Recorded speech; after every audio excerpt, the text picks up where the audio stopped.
Hi, everybody, and welcome back to another amazing show with the South Texas Literacy Coalition. So, today is a very, very special and important day. Today, we're launching our third local author here from South Texas. So, for those of you who may not know, that maybe have not been following us on social media, which you guys should be, but in case you haven't been, today we're going to be hearing from one of our amazing local authors, Jonathan Medina, as we launch the physical book of his called Student Leadership Playbook. Now, his book right now, as we speak, is available on Amazon for his ebook.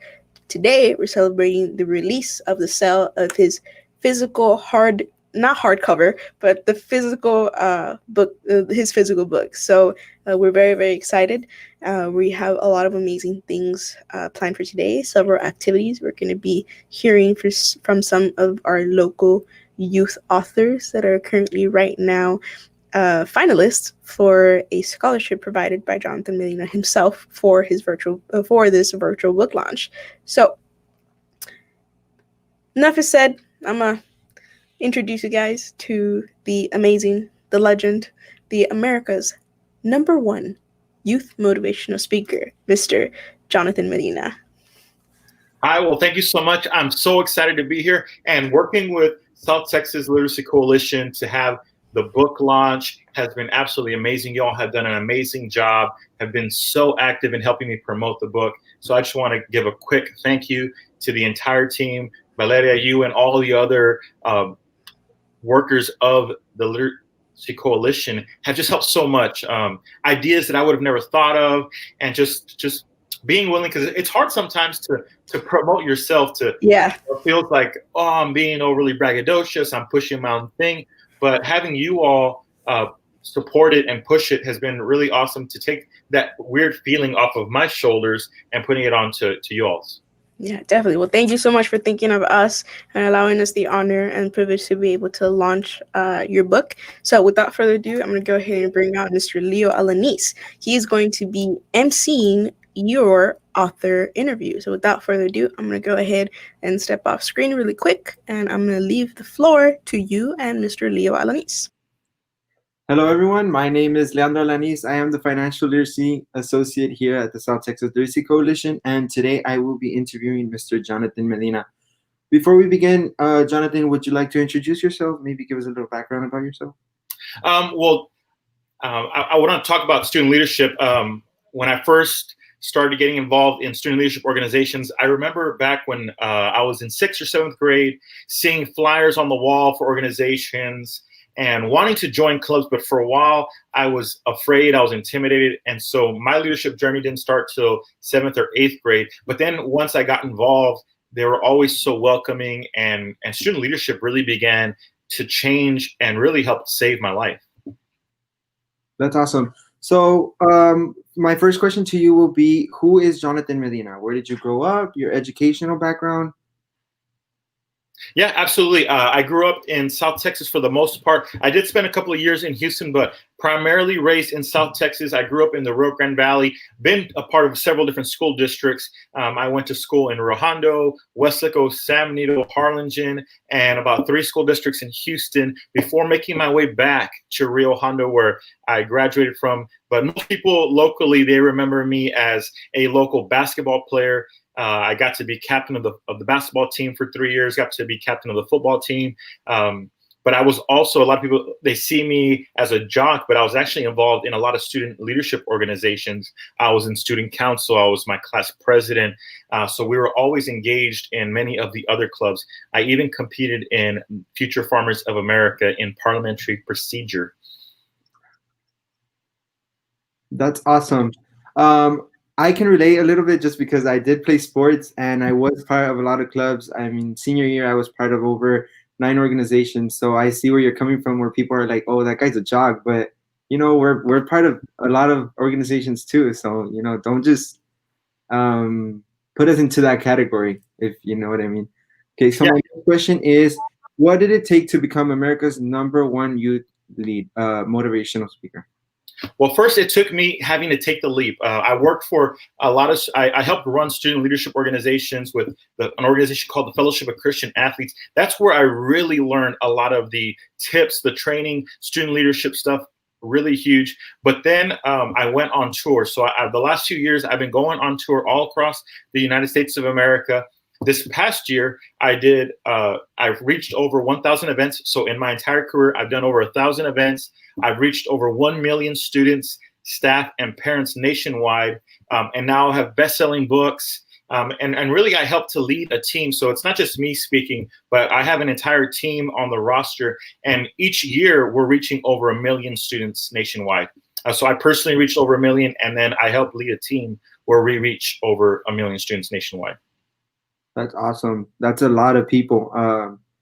I know that reaching out to people in the community, especially down here in South Texas, it's not really easy to get a lot of people interested in what you have to say, just because a lot of them are Spanish-speaking individuals. So that's awesome that you're reaching so many people. Yeah, so and that's been one of the things. Sorry, Leo. That's been one of the things that really helps separate me from a lot of the other speakers, is because I am bilingual, and I'm not perfectly bilingual, but because I can't speak Spanish, I can do bilingual speeches, or I do speeches in Spanish for parents and for organizations that really have a lot of Spanish speakers. So that's really been one of the reasons why I've been able to have such a huge, fast jump start to my speaking career. Yes, and I like that, because you're not just pointing out the English speaking South of people from the South Texas, but you're actually getting a lot of people involved, not just youth leaders, not just young students. You're getting everybody in South Texas involved. So that's awesome. Okay, so for my next question, it is going to be, what inspired you to become an author? Well, I definitely had a message that I've been sharing for years. And every time I go places, I get the same response over and over and over. People want more. So I had come up with new content where I was going and delivering different speeches. And so some schools hire me every single year. I know that as soon as the school year starts and budgets start to open, they're like, we want to hire you. We want you to come in before the STAR exam. We want you to come in during Red Ribbon Week. I've had an annual contract in Fresno and Fort Worth where I'm doing tours where I'm speaking at over 100 schools just for the month of October. And so I had this message where I was constantly going and speaking, but people asked, is there something that you can give us that where we can go along with students and continue the journey, not just in a 1-hour speech, but actually have something where we can continue on.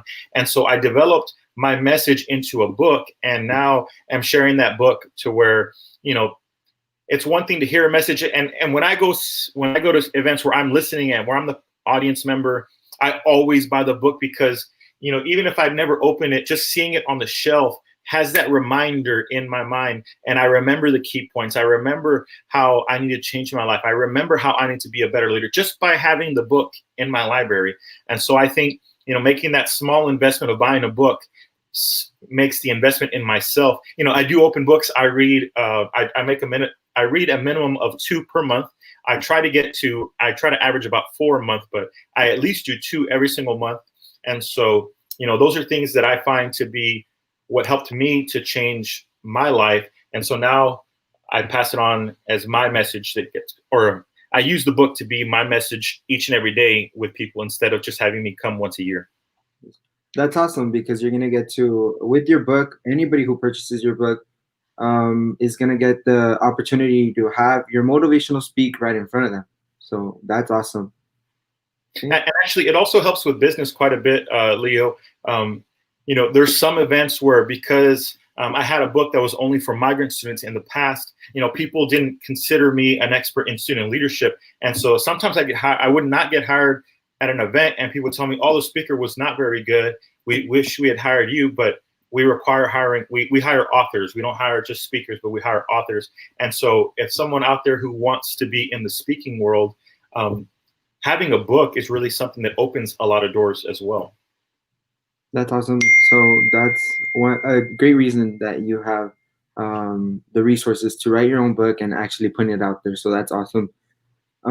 So for my next question to you will be, what advice would you give to anybody who's ever thought about writing a book? Oh, I would say definitely just start. I think writing that first page, writing that first chapter, getting an outline together, that was the hardest part. I would say, because I had been speaking everywhere, I kind of had a lot of the content, a lot of the messages already ready to go. So the actual process of writing, it took me years to get the book officially written. But if I were to actually take down the days where I was just really in the zone, it was, about 6 days of true all day writing where I was just in the zone, cranking out page after page. But because it's so hard to get that first sentence down, that first, or type it out, whether you're writing it with your hand or typing it out, the hardest part is really just getting started for the day. So once you get momentum going, so I would suggest, if you have a book out there, I'll even say, really getting the book cover was one of the really big moments where it really started to flow. So I would say, get your outline, get your idea, and just, even if it's not the final title, not the final subtitle that you decide on, not the final book cover, just go and get a book cover made and just put it out there on social media, because people are going to ask you about it later. So if you say, I'm going to write this book, and you post it out there, you show them what it might be, what it might look like. People are going to keep you accountable, and they're going to ask you. I posted an image, or I had originally started with a co-author for this book, and I put it out there, and I've had the title basically for 2 years before I actually officially finished it this year. And every time I went to Thanksgiving dinner with family, every time it was Christmas time, people were asking me, hey, what about your book? I might see friends that I hadn't seen in a long, long time, and they were like, hey, I saw that you wrote a book. I'm like, oh, well, it's not done yet. I had a co-author, and they haven't written their chapters yet, but it's going to get done. And so over this time where we were not allowed to be around people, I said, this is going to be the time that I really finish the book that's really made for the mass public, since we all require leadership. We all need those tips. And so this is a book that's made for the public, and it's finally out there for me. That's awesome. I know that, like, with any essay topic, you see it and you're like, if you like it, you're gonna go off and you're not gonna stop writing. You're just gonna constantly keep writing. So yes, like, for those of you that want to be authors, I'm not an author, but I'd say don't be afraid to put yourself out there, and don't be afraid to say, oh, I'm gonna write a book one day, and set a deadline for yourself. That way you can finish off your book on time and put it out there for the public. So that's great, Jonathan, that you say. Well, Leo, I'm gonna kind of push you. I'm gonna make you be a part of my next book. So I didn't tell you before, but I did share a book cover for the future where it's going to be more of, it's very much like the Chicken Soup for the Soul, but student leadership version. And so getting to work with you guys there, with all of your experience there at the South Texas Literacy Coalition, and getting to see how you all have used so many great tips just in the conversations we've had, I'm going to make you write one of the chapters. So it'll be similar to Chicken Soup for the Soul. All you got to do is write a short chapter, but I'm going to put Leo on the spot and make him do it. Awesome. Thank you so much. I'm excited. Now I have something to look forward to. Now I can consider myself an author, I guess. So I'm excited for that. Okay. So for my next question, as an author, where do you see yourself in the next 5 years? In the next 5 years, I definitely see myself continuing to have this entire team of speakers that goes across the country. But one of my favorite parts is, as part of the book, I created interviews with top student leaders all across the country. So I've created this online challenge that goes along with the book. So when you buy the book, you not only get my personal message, my personal stories, but I interviewed, national presidents of FBLA. I'm talking right now and interviewing with kids in FFA and TSA. So some of the top leaders in Texas and across the nation have come together to support the message that I'm sharing, and they've made their own little 5-minute videos, which we'll actually talk about later today, because we did a local version where we have local leaders that made little short videos. But I've taken what these leaders have done from all across the country, and we created a digital challenge. There'll be online courses where we really take people into student leadership. Today we just set up where we're doing webinars now. Next week we have a digital tour where we'll be working with over 20 schools, really in all parts of the state. and it's all digital this year, but I'm thinking that this will be something that continues on. So I'll have where we do interviews with top leaders every single month. And so it's really developed into a huge thing that I never thought I was going to have when I started on. So there were some people in there, like I saw Christina said, everybody has a story and everyone has a message. So, she's one of those people that I would say, write down and record. She used a talk and transcribe method. And so I think that's one of the great ways. We all have a message. And so I want to help so many other student leaders to share that message, because there were so many times when I was first starting out as a student leader where I absolutely needed some advice. I needed a mentor. I don't share about it that much in the book, but I remember being an athlete. I remember being a student leader early on, and I wanted to be successful, but I didn't know everything that I needed to do. So it wasn't until leaders came in, other adults, mentors came in, and they taught me. But then I also had one huge critical moment where one of my coaches told me that if I read this book every single day, it would teach me to be a leader. It would teach me to be a man, and I could go and lead the team, the campus, the community, and be a leader in the world. And so I took that advice from that coach, and going into my freshman year, right after my mom had made us, she had just come out of jail. And so I moved away from Rojano for just a moment, but I did not leave without taking that advice from that coach. Even though I moved to Houston, I was still reading that book every single day. And I promise you, it made me a better leader. I promise you, it made me a better man. And my life would not be the same without student leadership and without that coach telling me that I needed to read that book every single day. That's awesome. So I'm going to add to this question. I'm going to ask you, I know you're writing your next book. Do you have any set plans for that book? Like, do you want it like to be strictly just you and some other people included in it? Do you plan on promoting it the same? No, that one will have a little bit different strategy. I do definitely am going to leverage you guys with South Texas Literacy Coalition, because you guys have been such a great help. But that book will be a little bit different, because it's going to be, I plan on writing maybe only 5 of the chapters, but I want it to be 60 chapters long. So that'll require me to speak to 55 other student leaders from across the country. And as part of working with South Texas Literacy Coalition, I've talked to you guys about reserving, I'm not sure if it was 5 or 10 of those slots, to where it would only be people in South Texas. And Leo, can you tell the people about the areas that you all serve so that they can know, exactly where I reserved those 5-10 slots from? Yes, we target the people from the bottom of the Rio Grande Valley all the way to the top. So from Brownsville to, I'm not sure what the other county is, but I'll get back to you on that one for sure. County, so Willacy County would be the Rainville area. And it's 16 counties that we target. So that's good.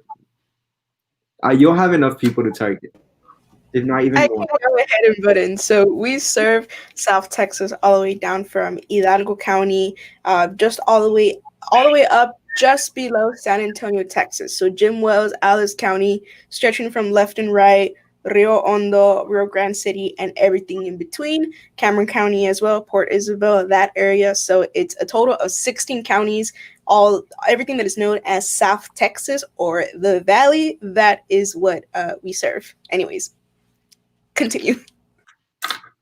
Thank you, Chon. So like I said, I'm gonna ask you about your book now. Give me the top 3 messages that your book serves. Well, I separate it into 2 different parts. So for me, I separate, there's 2 different people that you have to, or 2 different structures of leadership that you have to do. First person that you have to lead every single day is yourself. So, I wake up, I'm making sure, I have a responsibility. One of my favorite movies, and it's one of the great moments in history, I think, was when Uncle Ben told Spider-Man, with great power comes great responsibility. So the same way all of us that are leaders, we have influence. And so I would argue with great influence comes great responsibility. And so the first person that I have to lead every single day when I wake up, I have a responsibility to all the people that follow me. I have a responsibility to all the people that I help lead. I have a responsibility with everyone that I interact with, that I have to go and be motivated. I have to be inspirational. That's my personal mission in life. And so my company's goal, we are on goal. We have a goal to help every single student, every single educator, every single parent to dream bigger. And so, I wake up and I think of those things. I have to set my goals. I have to be on point everywhere I go. And so I start off the book talking about the inner leader. And so I talk about having goals. I talk about having the right attitude, having the right mindset, and embodying what it means to be a leader. And then we start talking about how to motivate others, how to lead others. And so that second part is really the part that most people focus on, but I really wanted to focus on the two parts. That's awesome. So we do have a question from the audience from Mr. Jonathan Vasquez. What is one of the biggest obstacles that youth leaders need to overcome? I would say one of the biggest obstacles, as I've interviewed, again, those top leaders all across the country, and I've gotten to work with thousands nationwide. One of the biggest parts is that you have to believe and put others first. One of the things that are in the book, it's chapter 2, attitude, is about having an attitude check. And so my coach, the same coach that told me to read every single day, that coach had a philosophy as we were leaving the school every single game. And so those of you that don't know, the reason I get remembered as a basketball player, even though you see my profile picture there, I have my football jersey on, and in the background of me, I have a speech playing where I got to speak at a school district a year ago. But so all this time I'm promoting that I played college football, but most people in the Valley remember me for basketball because my team had done so well. We were 3 rounds deep. So my coach, Coach Guzman, I think he has the second most wins in Valley history. Maybe he's third, but Coach Guzman had a philosophy that the team comes first. And so every single day when we leave the school, if we had an away game, as soon as we passed the fence, I would have to stand up as the captain and I'd have to yell, attitude check. And the entire team would say, team comes first. Attitude check, team comes first. And so for me, if you want to be a leader, one of the obstacles that you must overcome is to not think only about your own self, your own goals, not just think about your own ambitions, but it's really about the team comes first. So the biggest obstacle is actually in your mind and in your heart. And it's really a moment of many leaders. You go into it because some student leaders want to put it on their resume. Some students think it's going to help them to get into a better school. Some students think it's going to help them get into a better college, or get better scholarships. And so sometimes we go into leadership with some selfish ambitions, but then you get in and you realize that the team, the organization comes first. And so you have to make all of your goals, all of your plans about helping the organization and the team. Yes. So remember about your team that's the biggest obstacle you have to get through. You said that we have to learn how to work in a team before we can actually become a student leader. So that's awesome. So that was my last question. I do know that Valeria has something to say, so she's there. Okay, cool. So I just wanted to go ahead and mention, since Jonathan, you went ahead and mentioned, our reach at the South Texas Literacy Coalition. So I'm gonna take advantage and use this time to let you guys know, for those of you audience members that may not know who we are, what we do. We are the South Texas Literacy Coalition. We are a literacy-based nonprofit based out of Edinburgh, but reaches over 16 counties in South Texas. Our main purpose or reason of living is to spread a literacy-rich environment throughout South Texas for a better quality of life for all of our community members and all the people that live in South Texas. Now, what you guys see on screen right now on my share screen is a little fundraiser that we had. So September is International Literacy Month. Specifically, September 8th was International Literacy Day. Because it is Literacy Month and literacy is our main jam and it's what we do and it's what we're passionate about, we have a small little fundraiser going on our Facebook. It ends tomorrow.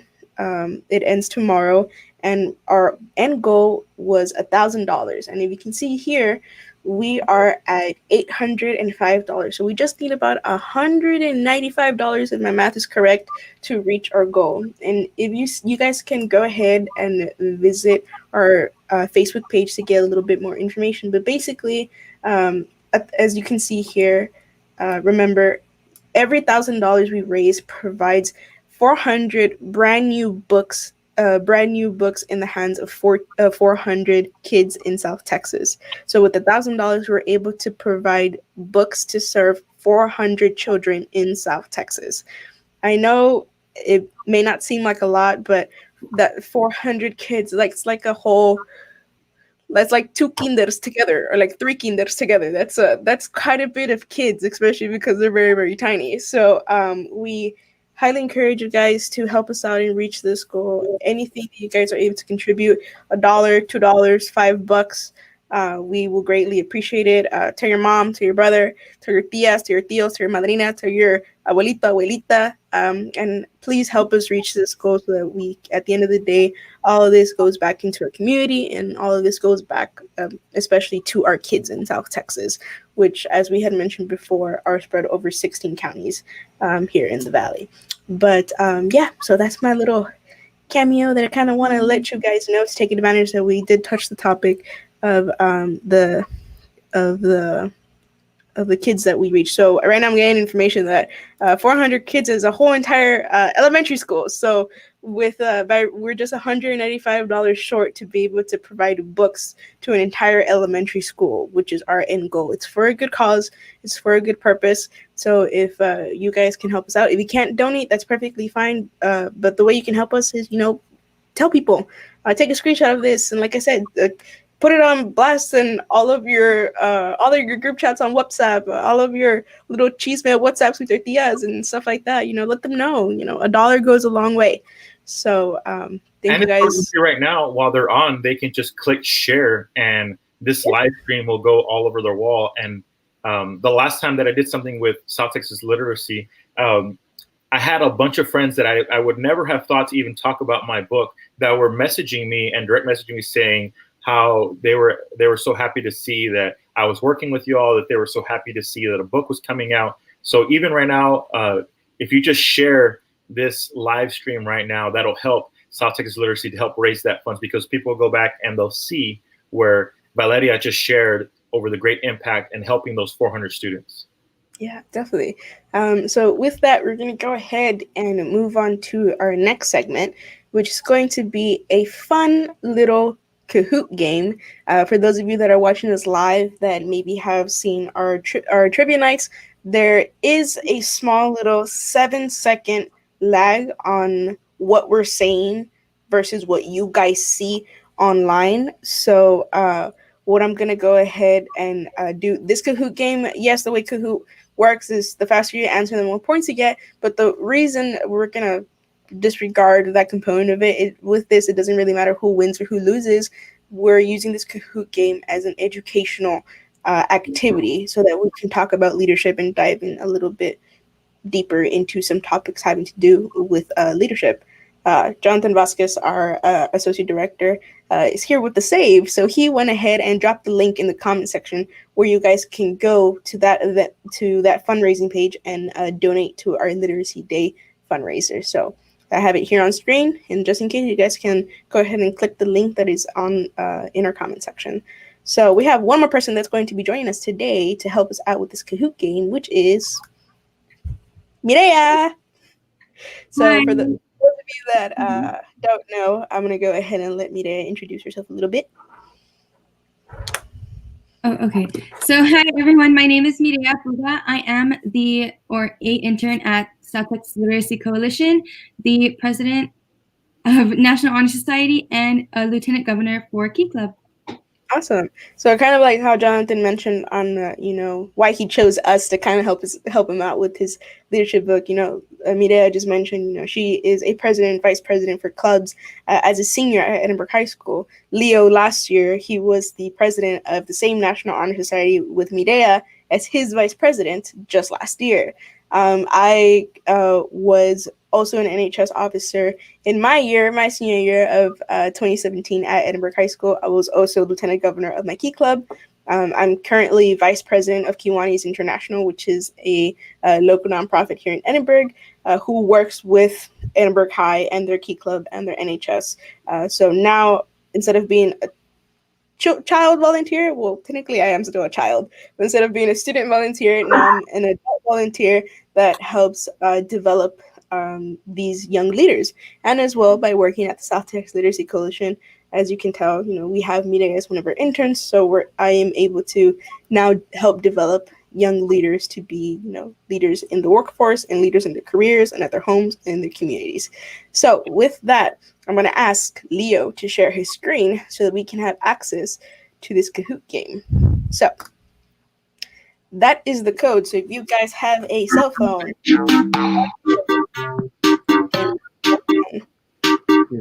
you guys just have to go to kahoot.it and go ahead and type in that game code. If you guys want to go ahead and play along with us, feel free.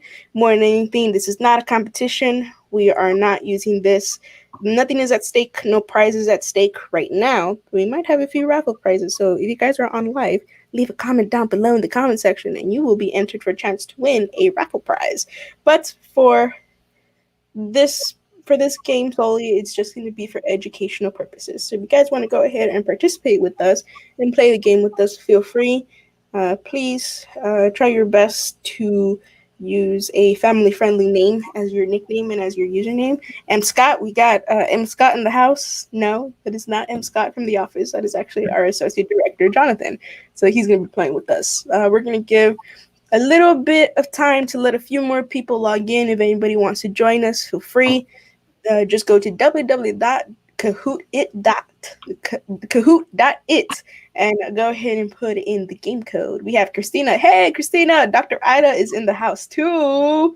Nice. All right. And unfortunately, Leo cannot play because he is the host of the Kahoot It. But it's okay. It's okay if you don't participate because, like I said, there's nothing at stake right now. We're using this specifically for educational purposes.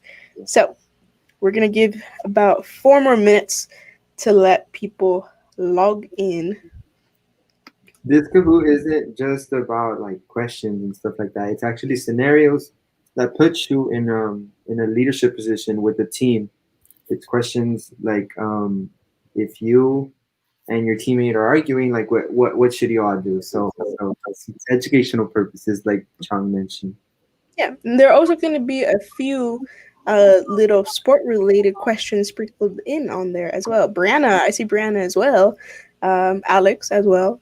We have a few little questions having to do, related to sports. So if you have been paying attention to, football recently, might be a few questions in there about football, a few questions about soccer.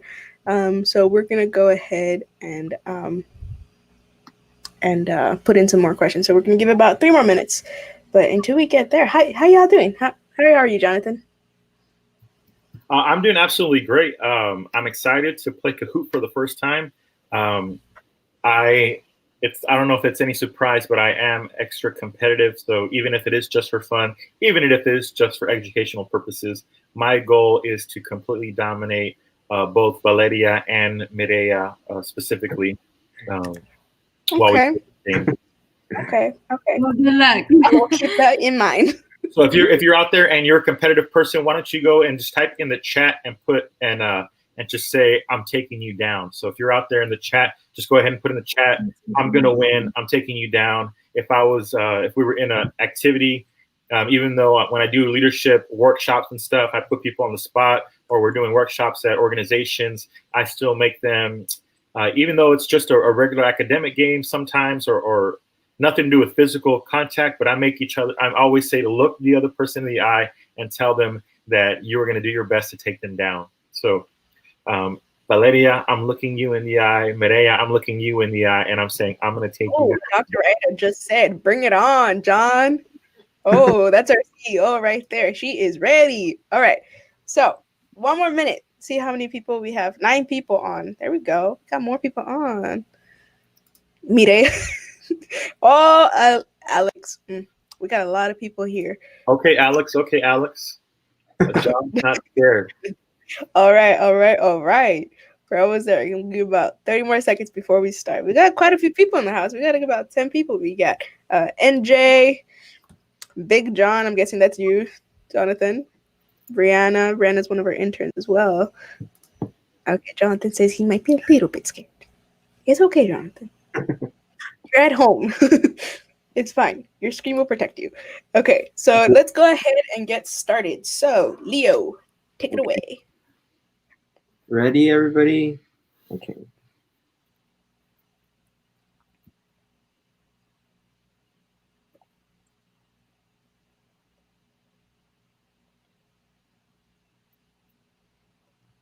Ooh, When a basketball player uses both hands to dribble the ball, what foul is called on them?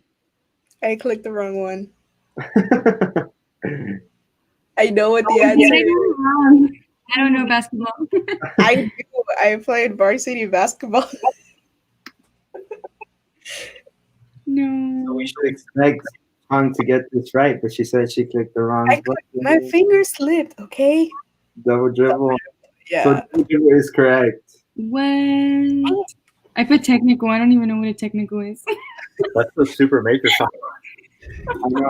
I have a story. When I was in elementary, I was in fourth grade, and they were teaching us this, and they were asking us questions like this, and I yelled out the wrong answer because I was so confident that it was right, and everybody looked at me and they were like, "That's not the answer," and I just got all red, and I was like, "Oh God." So yes, it was the exact same question. That's why I put it on there. Well, I think sometimes that happens where you feel very confident, where you think you know. I definitely there's a game, I'm not sure if it still goes on, but locally it was called Masterminds, I think, and one of the news stations would put it on, and I competed and I got an answer wrong early on, and so the game was on the line. We were playing Valley View. I had some friends on Valley View's team, and I knew the answer to a question, but because I got an early one wrong, I was nervous, and they buzzed before me, and they beat us. But I knew the answer like as soon as they were reading the question, and I was just nervous. So um, just bringing it out there. That's one of the things that as leaders we have to do is we have to learn to overcome a previous mistake and still remain confident.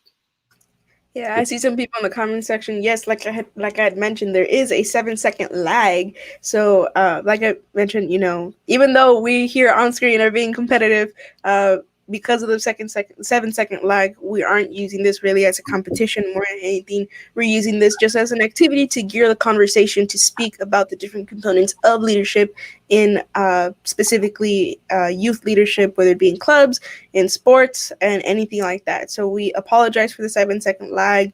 With trivia is a little bit different, but with Kahoot, there's not really a way we can work around the 7 second lag. So again, we apologize for those of you who are playing with this live on Facebook. That's why I meant, no hard feelings. There's nothing at stake. There's no really. We're all really true winners. The score is just a number. So, like I mentioned, this is just a cool activity to use to more than anything. What matters besides the numbers is the knowledge that we're going to be relating back to these questions. So once again, we apologize for the inconvenience. So I'll Right. say next question in 10 seconds, 3 seconds to if you're listening to this. Okay, so. I'm ready. And here we go. Alex is a starting football player. The coach cuts his playing time. How should Alex respond?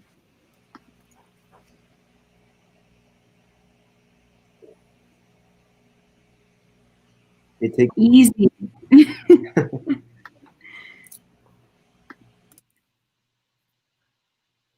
I almost feel like there's some of these that could be the answer, but one is definitely better than the others.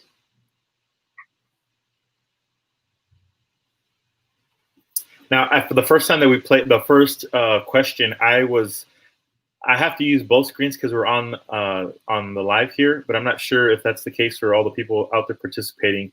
But I was looking at when I click the website, it doesn't show the question or the answer choices. It just has the shape and colors.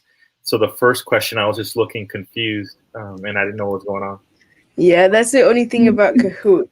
Your phone is like your phone is your buzzer for something like Kahoot. But this was the only way we had access to, because the software that we use for trivia is a little bit tricky, specifically for StreamYard. So we decided to go with Kahoot. It's also a little more family friendly. But yeah.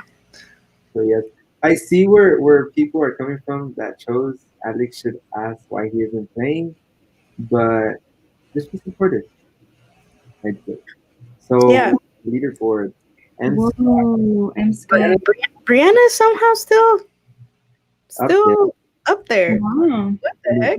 Scott is right below. For now. For now. For now, yeah, for now. Everybody should type in the chat and say we're coming for Brianna. The target on Brianna. We're coming for Brianna. She's coming all the way from College Station, so she's up there. So something that so what did you guys choose as your answer?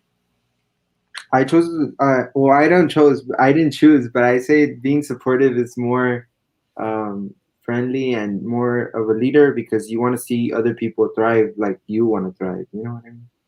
Yeah, I feel like just asking why you aren't playing, yes, it's good to kind of get your answer and kind of be at peace with yourself, but I feel like going the extra mile of supporting your team, even though you can't physically be on the field and helping out your team, you can always look for another way to help support your team and help them get to what your end goal is. So yeah, and I would agree both answers can be right, but I think I like to lean towards supporting the team first, because that's always a win. Supporting your teammates is always a win. So yeah. Okay. All right, next question. Next question. In 10 seconds, 3 seconds, if you're listening to this. Okay, and it's on. What has been the most points scored between both teams in the National Football League game? Ooh. Extra points if you know what teams they were at. Do you know who the teams were? I remember I was looking this up and I was like, that's crazy. To be honest, I just guessed. I was like, I have no idea. Yeah, I don't think a lot of this one. But I do remember that I'm a Cowboys fan as well as a Texans fan. But I do remember for a long time the Cowboys versus the Steelers, I think, was the highest scoring Super Bowl. The Cowboys lost, but I think for a long time, I'm not sure if the Eagles versus the Patriots a few years ago might have beaten it, but yeah. I know only one person chose 97, so everybody knew that it was above 100. Yeah, I feel that since the other three were at 100, it has to be between 1 and 100. Oh, what? John. I'm on there finally. Yo, somebody that I don't see on there is Jonathan, and he said he was very competitive. Dang. Medina? I still can't believe Brianna is not letting that 7-second lag, affect her in any which way. All right, let's go ahead and move on to the next question. Next question in 10 It's not over yet. We still have a chance. We still got a chance. It's okay. That's what I need to know. How much more time do we have? How many more questions? We still have, I believe, 7 questions. All right. Speed matters, right? How quickly you answer? Yeah, it does. Team is up. Your team is up 21-0 against an undefeated team in your district. What is your mindset for the rest of the game? This one should be easy. I'm going to tell a quick story that this reminds me of. There's a saying in sports, like you step on their necks when they're down, like finish them off. It's kind of a brutal sounding story, but I played football, so I played with this old school, very physical minded coach. And one of my highlight plays, I put it on the film that I sent to colleges. But I had driven this guy way out of the play. Our running back scores right next to me. Like I basically made the big block by shoving this guy out of the way, led the path for us to take the score, to take the lead. And all the coaches are praising me. But I did not do that final part where I stepped on his throat while he was on the ground. So I drove the guy 20 yards, threw him on the ground. It's called a pancake block. But I just threw him down. My coach wanted me to actually land my whole body on top of him and fully finish the block. So he would argue not just keep playing at your best, but finish him all the way. That would have been a good answer choice you put on there. That kind of sounds, when you said to finish them off, it kind of reminds me like something like from Mortal Kombat. Finish. When it would be it would, like the crazy finisher move. That's what it reminded me of. So I'm pretty sure that's like the image they have when they say finish him. So that was just playing in my head right now when you said that. So keep playing at your best. So why should we keep playing at our best? Still not even in the top 5. Oh, what is that little flame? Chong has the highest answer streak. Heck yeah. Wow. Okay, so why should we keep playing at our best even though we're up 25-0? Anybody? Oh, why should we keep playing our best? Yeah. Well, I think you have responsibility of giving your all the time. Going back, it's just called excellence, right? So we have to go and show our best. We have to give our best all the time. So that I believe that that's what makes, whether you're an athlete or whether you're a student, that is what's honorable to the people you work with. That is what's honorable to yourself. That's what's honorable to the community. I would even argue that's what's honorable to God, is for you to always give your best. We have somebody from the audience. Y'all should wait 7 seconds to answer. Well, actually, Kahoot, it doesn't penalize you if you answer it like 5 seconds after. Yes, it does. I think. Yes, it does? It does. Never mind. So next question, Okay. in 10 seconds, 3 seconds if you're listening to me. Okay, we'll give them time. Well, they're not going to be... Okay, so let's just... When the next question goes up, we're going to count 7. So the question goes up, the little thing, it shows the question first, and then it shows you the question with the answer choices. So when the answer choices come up, all of us here will... I'll count down 7 seconds to when we'll go ahead and play. Okay, perfect. But that is not fair, though, because I'm going to go ahead and just mention that Jonathan Vasquez is watching us live on our platform, so he gets to see us. Okay, so 5. All right, now 5, 4, 3, 2, 1. You're not supposed to tell anyone. See, Jonathan's here. Mystery man. Mystery man. And John, I wanted to point out that I believe Christina said, even in life, sometimes we may feel things around us aren't going how we plan, but we must continue to push forward. Yes. So I know, it may feel like some of us are losing, including me right now. But I'm going to have to continue to push forward.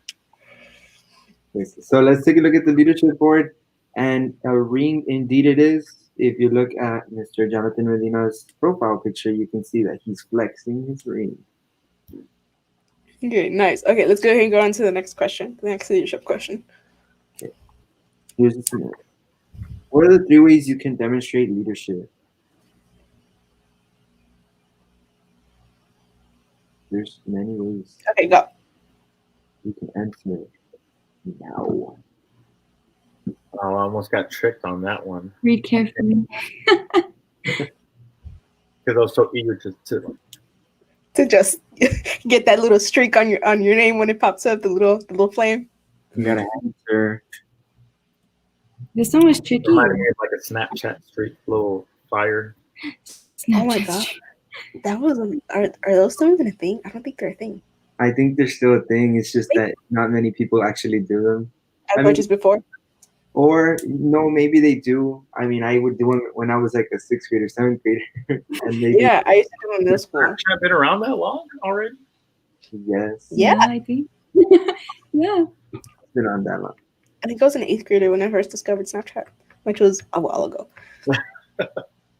Yeah, so that shows positivity, attitude, and hard work. Probably didn't finish reading the answer choices. Okay, so let's take a look at the leadership. Exactly what I was about to do. I saw the first one. I was like, oh, that's a good answer. And then I read the second one. I thought, that is also a great answer. So, Ooh, Dr. Ida. Ida is moving Dr. Ida coming up. Wow. I'm watching you, Dr. Ida. I'm watching you.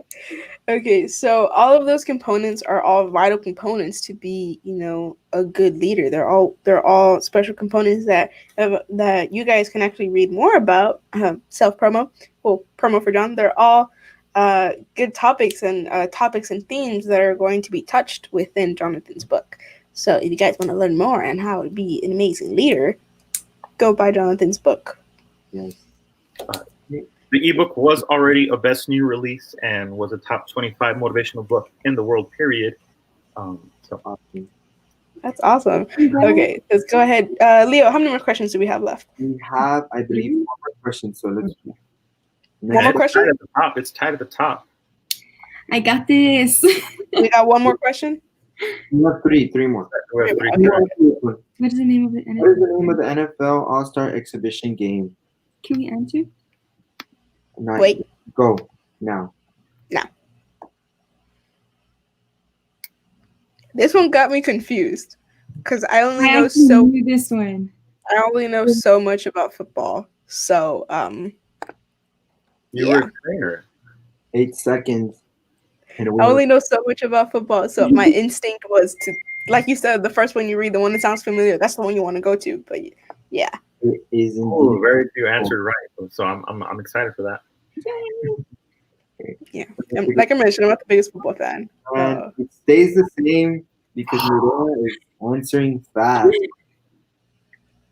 Okay, so we're gonna go to I our promise I'm like waiting those 7 seconds. I promise.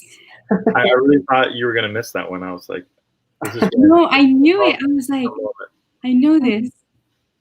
Okay, let's move on to the next leadership question. The Super Bowl would have a different explanation, I guess, in the question. Okay, so next question. What do you do if you and your teammates are having a disagreement?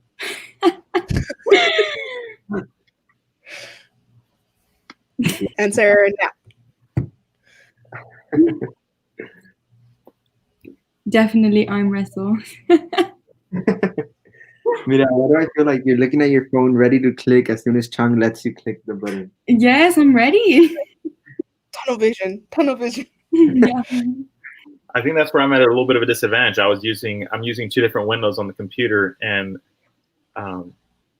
it's just hard to go back and forth. But I'm not gonna make an excuse because I still plan on winning. Battle Royale. So we're gonna wait for. I believe there's one more person that has to answer. If not, we'll just wait out the time. I feel like fighting each other is kind of like the old school way that siblings like choose over like the last cookie that's in the cookie jar. Talking about who chose arm wrestle. I would see who chose that, but you actually can't. Oh my god. So let's take a look at the board. Mira got it right, so she's still up there. So I So did yeah, arm are you wrestle. sure you're waiting the 5 seconds, the 7 seconds, girl? Yes, I am. I do not You have believe. these questions beforehand. I actually think anybody view it. Did you on purpose go and look at Leo's iPad and go get the questions to study? All right, let's go ahead and move on to the next question. Oh wait, no, let's actually talk about this one. So, why is arm wrestling and fighting not the answer? Well, I'm not sure that arm wrestling is not the answer, but I will say that fighting for sure is not the answer. A little old Oklahoma drill should solve the problem. That's my go-to, Oklahoma drill. Yes, for sure. Okay, so we're gonna go ahead and go with the next question. Yeah. In American football, how many points is a touchdown worth? I know it. Answer now. Bam. I was actually reading my book today, and I thought about how I talk about being down by 3, and I don't explain how a football versus a field goal, the point system. So I'm assuming most people know the difference, but maybe I'm wrong because most people, including myself, got that wrong because I included the extra point in. Oh, you see, the touchdown is worth 6 points. Yep. And the extra point it's worth that 1 point, that extra point. So tricky. My uncle actually asked me this question when I was younger, and it never left my mind. Like, I'll remember it all the time. 6 points. 6 points. All right, next question. Our last question, if I'm not mistaken. Yes, our last question. In 5, 4, 3, 2, 1. Remember, Miria, you can't answer yet. If your coach tells you to play in a position you are unfamiliar with, what should you do?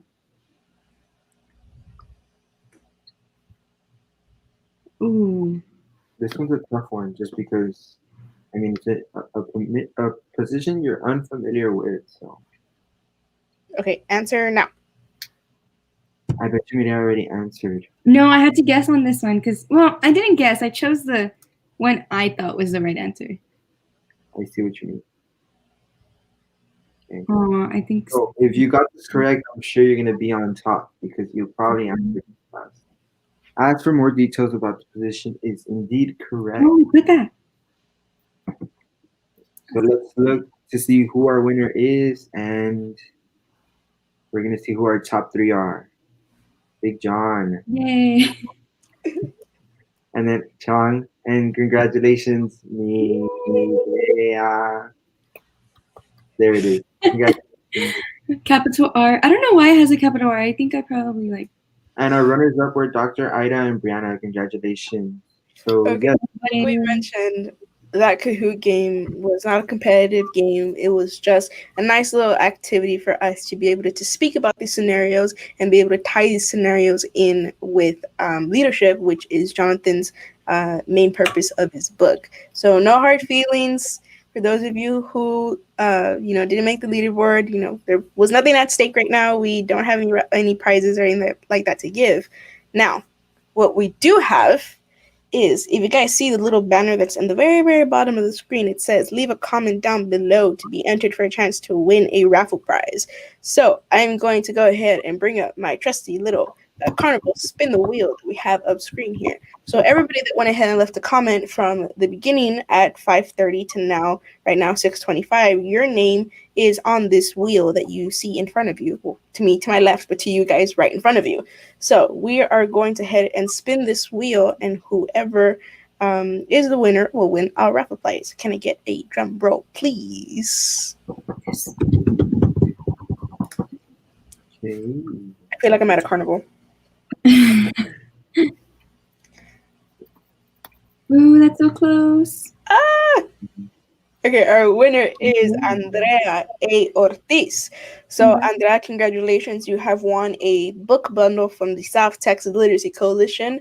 After our presentation today, our event today, I will go ahead and reach out to you via Facebook, not DM, Facebook Messenger, and remind you that you have won, so I can get your contact information so that we can get that prize delivered to you. If you guys didn't win, don't worry. We're going to have a few more raffles throughout today's virtual book launch party, so stay tuned. And with that, that concludes our leadership Kahoot scenario activity. So we're going to go ahead and say goodbye for a little bit for Mire and Leo. They're going to be stepping off screen, and we will see you guys in a few minutes. I missed them already. JK. So next up, we have something very, very cool and very, very awesome that we have created. So next up, we are going to be doing a leadership panel with Jonathan Medina and 5 amazing youth leaders from South Texas. So for those of you that may or may not know, we had a scholarship going on throughout this last week and a half of promotion leading up to today's event.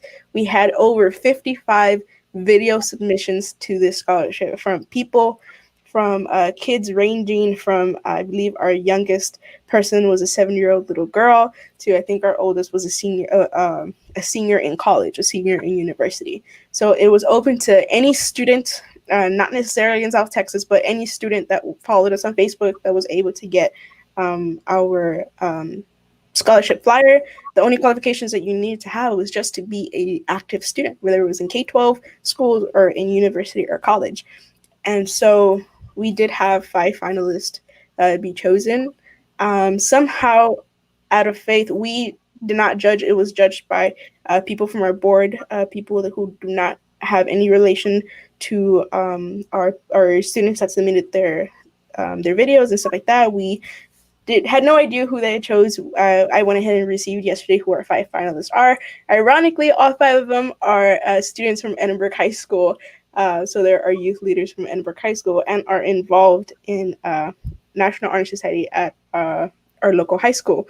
So I'm going to go ahead and bring them on in a little bit. So what's going to be happening next is there's going to be a little panel going on between Jonathan and these 5 finalists. So that this is the first time Jonathan is meeting them ever, besides watching their video as well. So this is going to be, I guess, the panel interview to see who he is going to choose as his winner for his $200 scholarship, which is going to be announced in our second to the last segment. So stay tuned. And I'm very, very proud of all of these kiddos, but I'm going to go ahead and bring them up. Jonathan, you have the floor, and go ahead and meet all of your amazing kiddos. Hi, guys. So I'm going to go ahead and start off. Jonathan, you have the floor. Well, hey, guys, thank you guys so much for participating. I think one of the greatest ways that we can engage as student leaders is to share messages, to share positive things. So I try to do it on a daily basis, on a regular basis, to share out positive messages out into the world. So thank you, Joshua, Cecilia, Kristen, Abigail, and Julissa. Thank you guys for participating. Those of you guys that are out there watching, would you guys just say a quick shout out, just type in the chat and say hi to all of our panelists, congratulate them for being finalists. So if you guys want to give them a shout out or just give a shout out to Edinburgh, National Honor Society seems to be doing a great job. But I want to ask, I'm gonna go through the group, but I want to ask, first of all, Joshua, you're the first video that I saw this morning as they shared with me the finalists. So Joshua, can you share with everyone out there how you first got started in student leadership? What were how did you feel when you first got started? It was actually pretty cool. It was like a little nerve-wracking, but I got to get things done, and so I was decided to be a leader. Awesome. Did any of you guys feel nervous about joining a student leadership organization? I know, like I said, I was very, very nervous. So if I can't see names right now, does anyone want to share how they felt maybe going to their first club meeting or first organization, what the first meeting was like for you? Well, I know for me personally, I started being a leader in an organization since 8th grade. And so going in as a little 8th grader, being like a leader for an organization, it was definitely a big step for me in like growing as a person and getting to that maturity level. So I think it was nerve-wracking, but then it starts getting better, and I just learned along the way. Awesome. Thank you so much, Kristen. Abigail, can you tell me can you tell everyone what the tip was that you shared in your video and how it is that you came about learning about that tip or how it's benefited you? Yes, determination. I've always been told, like, do best, like, have determination, like, you'll succeed no matter what. And so the quote I chose was it was, success comes from ordinary people with extraordinary determination. And I think that's a quote that's like so like it's like so like how do I explain this? Like you can take it like to heart because it's like a worldwide like Oh yeah, absolutely.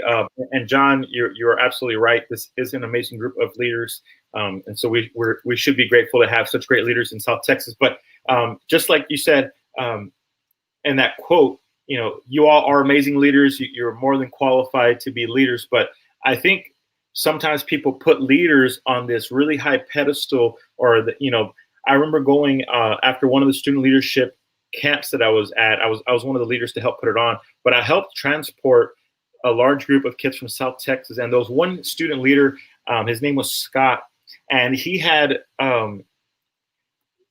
was even like a state officer, I believe DECA, but awesome student leader. But many of the other kids looked at him and thought, wow, he's such a great student leader. I could never be like him. But at the end of the day, I got to know Scott on a very, very close, he's like family to me. And so I saw him as a regular person. He was just an ordinary person. I'm just an ordinary person. All of you all are ordinary people, except that you've made the decision to do things that are out of the ordinary. A lot of people don't see leadership as an ordinary thing, but you all are making the decision to take action, to go and be a part of it and making it your ordinary thing, but it's really an extraordinary thing that you all are doing. Julissa, can you tell us a little bit about how you became a leader? Yeah, I feel like my first steps in leadership was freshman year when I started joining National Honor Society and Math Honor Society, BPA, Student Council, all the clubs. And at first I was nervous, I was a freshman, but I feel like I grew, now as a senior. I feel like those clubs shaped me to what I am today. And that's like getting the skills of a leadership, like getting that positive attitude around people, being supportive, motivational, selfless. And I feel like those clubs really shaped me to where I'm at today. Awesome. Now, can you tell us about, I'm sorry, Cecilia, can you tell us about some of your future goals and your future plans, what you plan on doing college and career-wise? Well, I want to be an RN, so I really hope I get to SCC, and then from there, like I'm gonna start like my beginning, and then from there, hopefully UKGB, and then become like a registered nurse. So that's something I really wanted to do since like I was little. So yeah. Awesome. Can everyone, can you guys, I'm going to go down the list. Can you guys just kind of answer that same question where we talk about future goals, future plans? That's chapter 1 of my book, is all about having goals and dreams and visions. So Joshua, can you get us started next on answering that same question on your college and career plans? My college plan is hopefully to get accepted to UT in Austin and pursuing the major of computer science because I'm really interested in the tech and high tech and coding too. And I'm just really excited to see what that has to offer for me. Awesome. Thank you so much. Kristen, can you share next? Yeah, so I've been really indecisive with what I want to be because, I'm still like, I have my horizons open because there's just so much to do. But I've started with medicine and I went to law enforcement. I thought maybe engineering, and then I thought maybe like I've been back and forth. But in the end, I've come back to medicine, and an RN, like Ceci said, is something that I do want to pursue. I think it fits my characteristics, and I think it'll be a passion for me. So I'm hoping to attend either UT or A&M and study for as long as I need to, and then become a successful RN. Awesome. Abigail, can you share next? Yeah, so by the end of senior year, I'm hoping to get my associates, and I want to pursue journalism. And I hope I get into UT because I feel like it's more there's more stuff to be like open to, like journalism wise, and so I feel like it would be better like to be somewhere up there for college. So. Awesome. Julissa, you're next, and you're not allowed to say UT. Just kidding. I'm just kidding. Actually, yes, it is UT. I do want to attend UT. I am going to be graduating my associates, and I do want to go into the medical field because my sister, she has a spina bifida, so she always had surgeries. So I've always been surrounded by doctors and nurses, and being in that environment always it showed me that I want to be like them. And so I feel like that's really inspired me to go under the medical field. Awesome. Now I'm going to leave this open to anyone who wants to get started. But on this next question I want to ask is, how has a coach, a mentor, someone else in your organization been a positive impact on you and your leadership?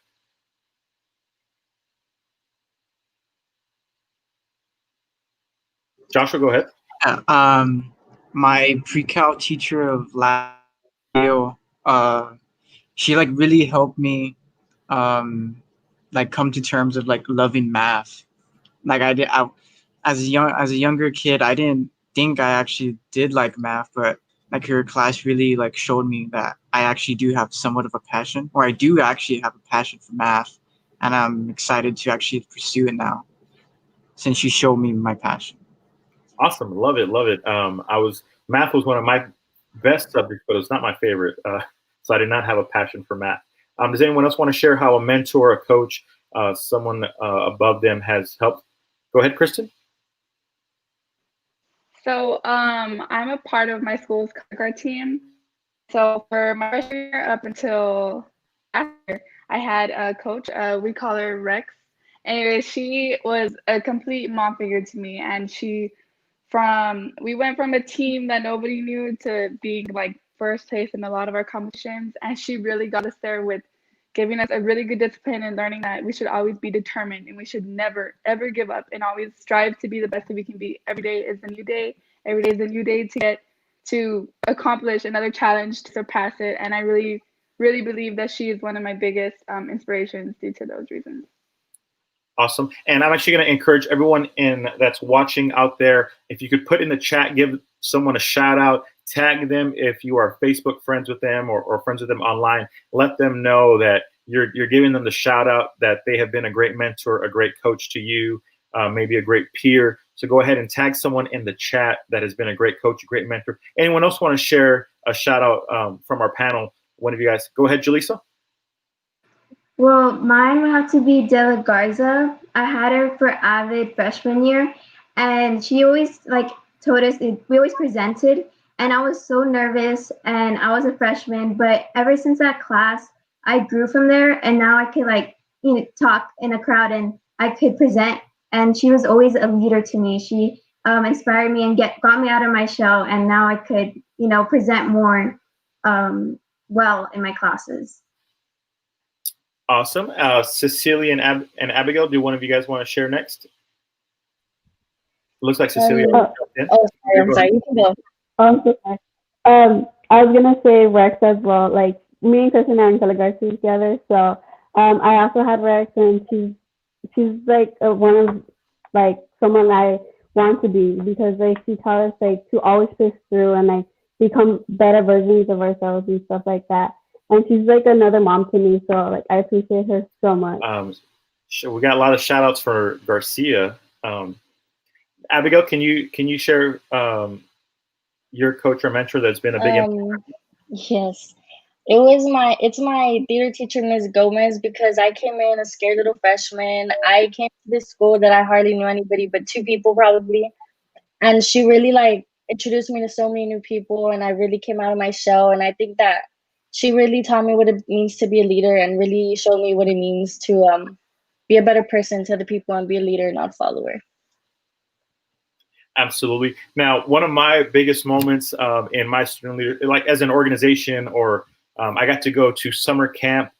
So I think when you actually go, when you physically leave your normal situation and go with a bunch of other student leaders, it's an awesome, awesome experience. Does anyone want to share an experience? Maybe it's going to camp, maybe it's going to competition, maybe it's going to convention, conference, whatever events you might have gone to. Does anyone want to share one of their all-time favorite moments going to a camp or a conference?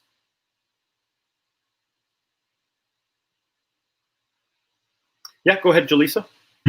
An event would have to be freshman year. I was a cheerleader, and cheerleaders are supposed to be outgoing, and I was always a shy one. But I feel like going into All-American, I got All-American, and it just made me more confident and more I could do this, and it made me more of a leader. Absolutely. Does anyone else want to share? Yeah, go ahead, Josh. Would a track meet count? Yeah, track meets count. During my freshman year, I went to district, and usually, because I do hurdles, 110-meter hurdles, and before every meet, it's real nerve-wracking.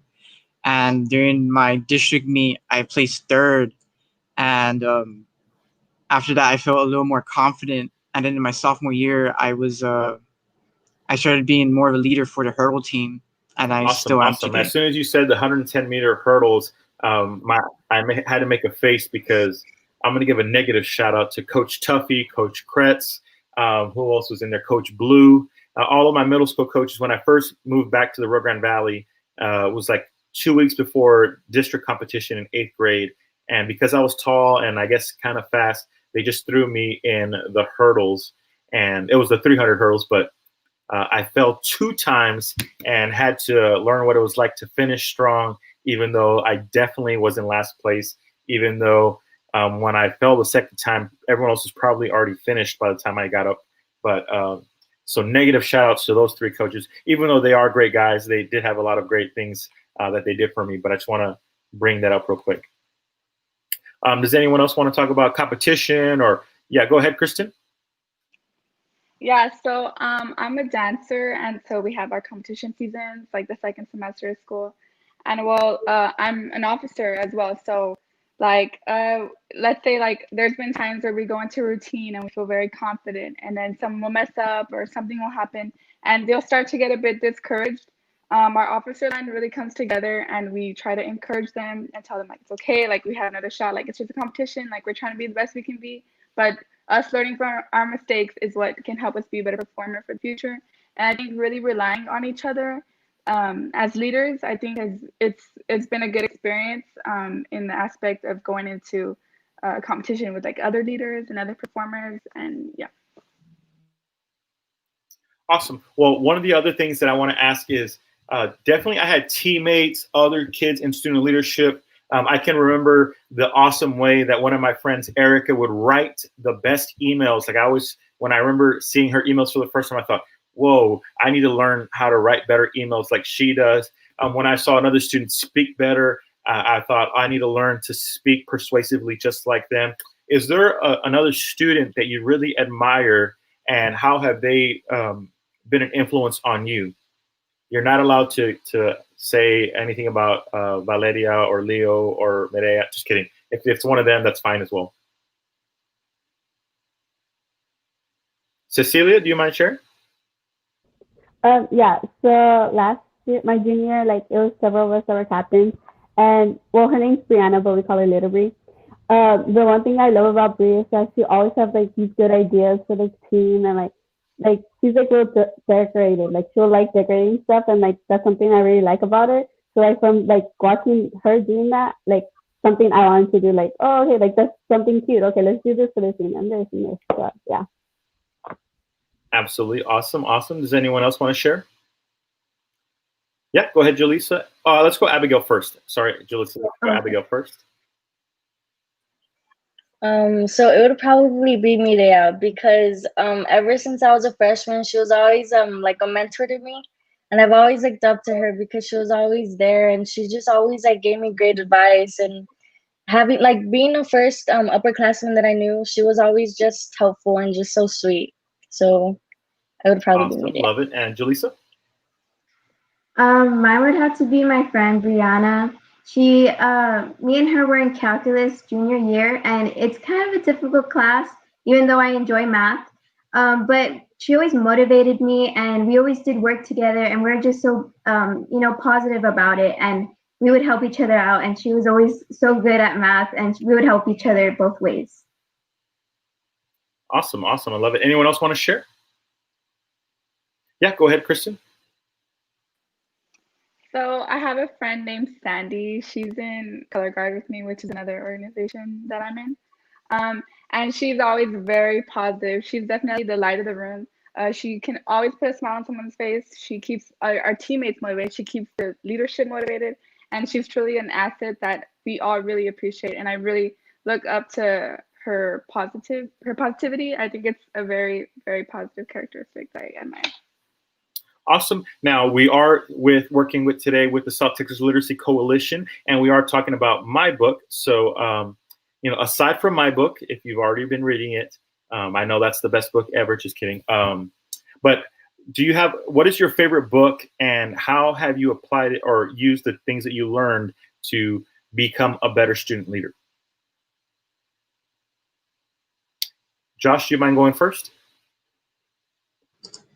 I would say honestly one of my favorite books would probably be Hunger Games. As basic as it sounds, it has really impacted me because of like Katniss played a key role in the rebellion against the government, and it was really impactful seeing her being and stepping up to being a leader in the book series. Awesome. Was there something specifically that was your favorite? Like a characteristic at first? Probably like one of the ending scenes when she assassinates the new president at the end instead of the old president or the old leader. So you just spoiled it for someone out there, but it's okay. The movie's been out for a long time, so there's no spoilers out there. I'm sorry. I never saw it. Just kidding. I think I did see them all. Anyone else want to share a favorite book or and how they've applied it to their leadership? Okay, I'm going to put someone on the spot. Abigail, I'm going to call on you. Abigail, can you share what your favorite book is and why?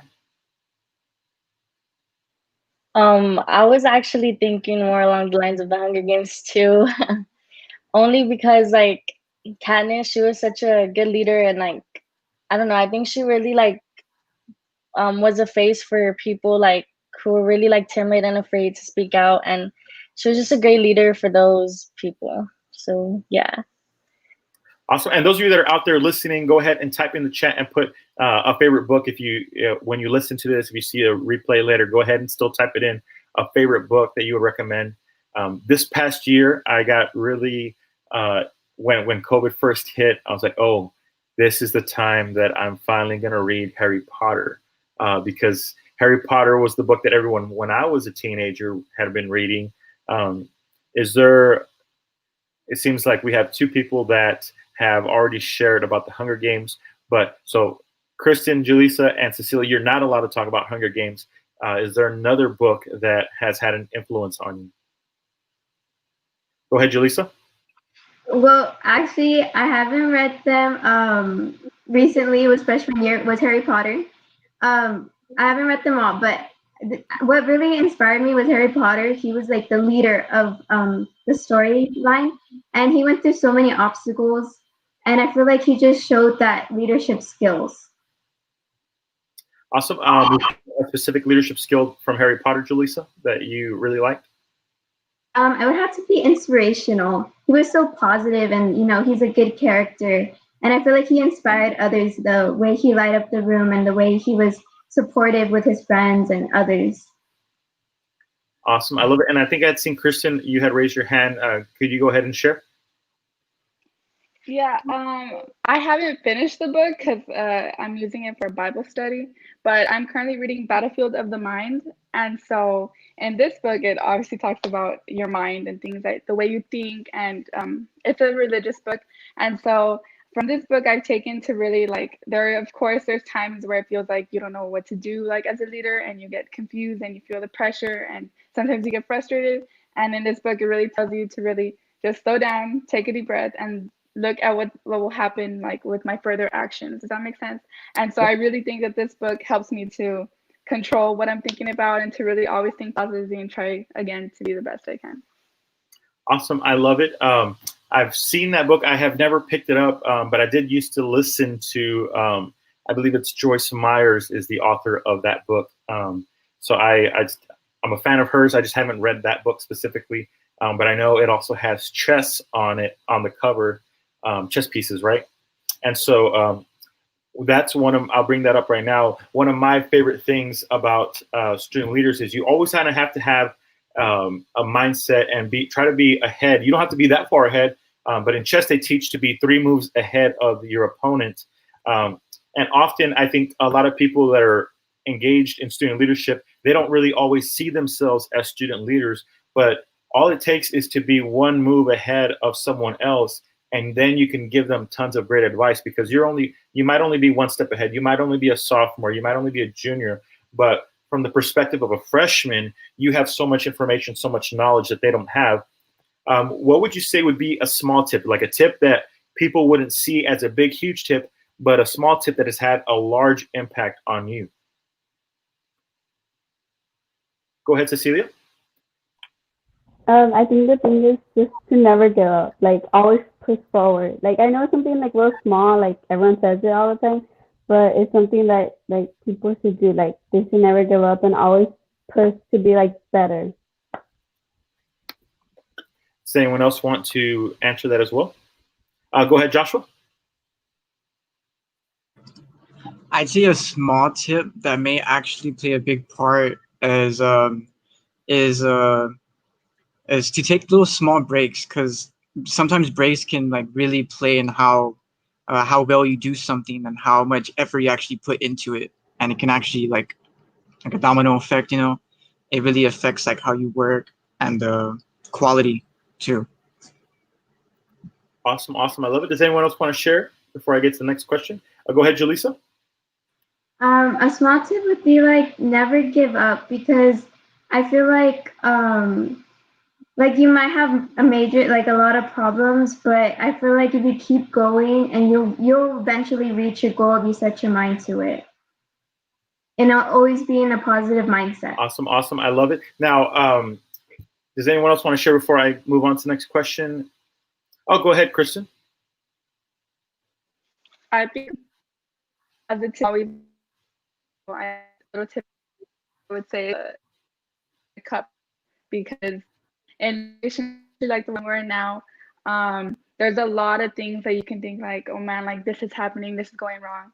But to really think of what you're grateful for and what you do have and really be positive about things is what can really give you like direction to the next step to take. And I really think that positivity is a big role in this. Awesome. I love that.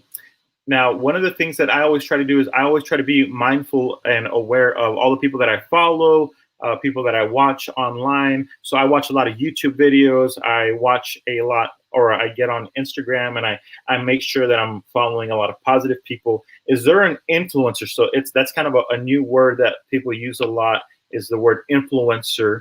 So is there someone that you would say has, by watching them online, seeing what they do online, whether it be another peer or someone that's more of a famous influencer, someone that you really look up to?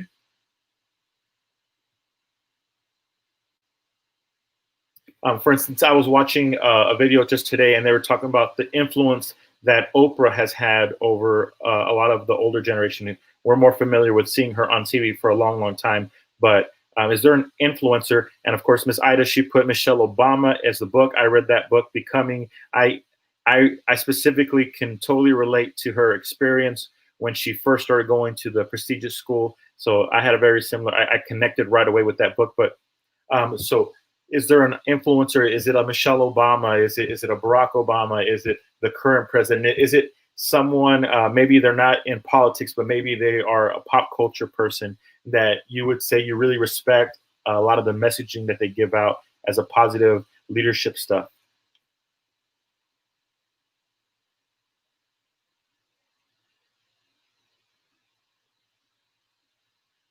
Yeah, go ahead, Joshua.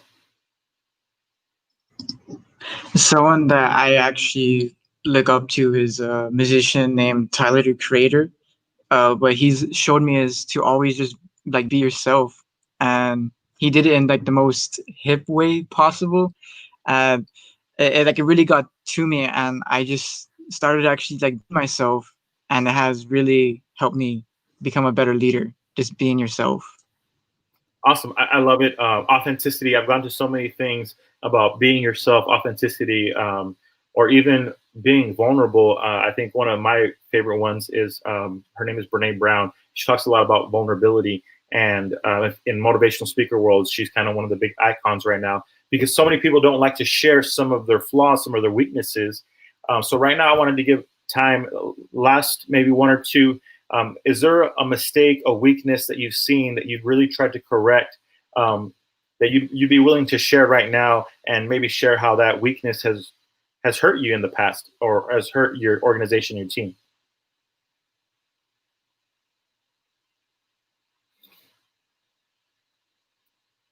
Go ahead, Cecilia. Okay, so like I know it's like really bad, but like I have a habit of always like putting myself not that I put myself down, but like I feel like I can't do it. You know, like I tell myself, oh, this is too hard, I can't do it. But then like I see like my other teammates or like other people do it. I'm like, well, if they could do it, I could probably do it. And then I'll do it, and I'll be like, oh wait, I could actually do it. But like that's something I'm trying to fix, like not to put myself down as much. So yeah. Yeah, absolutely. I think believing in yourself is so, so important. Joshua, could you share what you were going to share?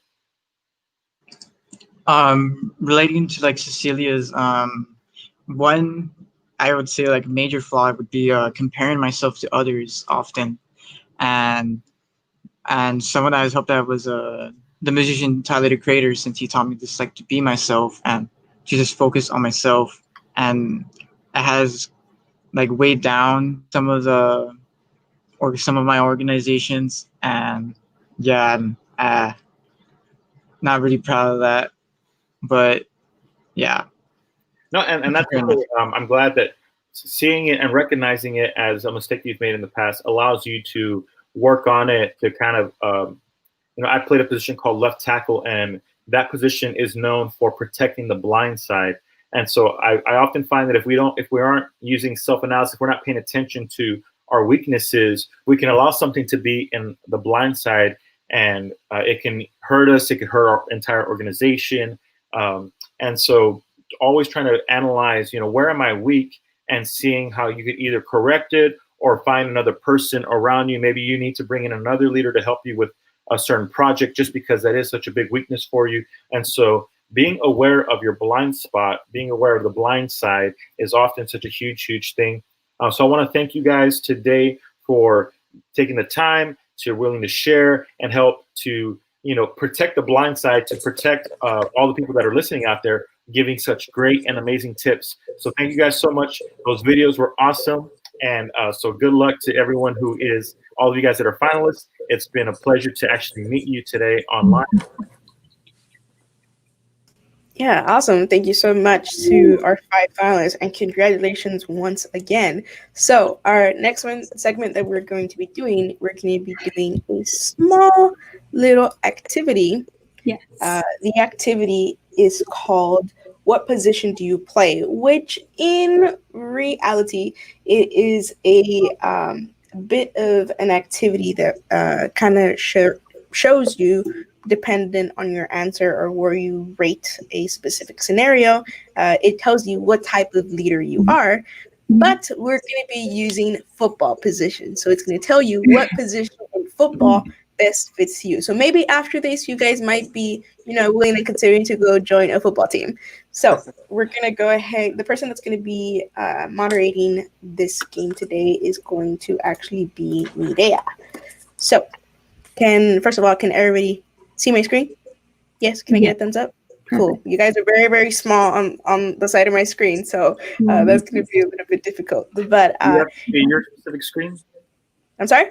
Do we have to see where your face is, or do you mean not where my face is? Right in front of you, where it says, yeah, as long as you see the PowerPoint presentation, you're good. So for everybody that's listening to us at home, this is an activity that you guys can participate in as well. All you really need is Post-it notes or a piece of paper and a pen, pencil, marker, Sharpie, eyeliner, anything that you can use to mark up a piece of paper. It's like I said, it's not a competition.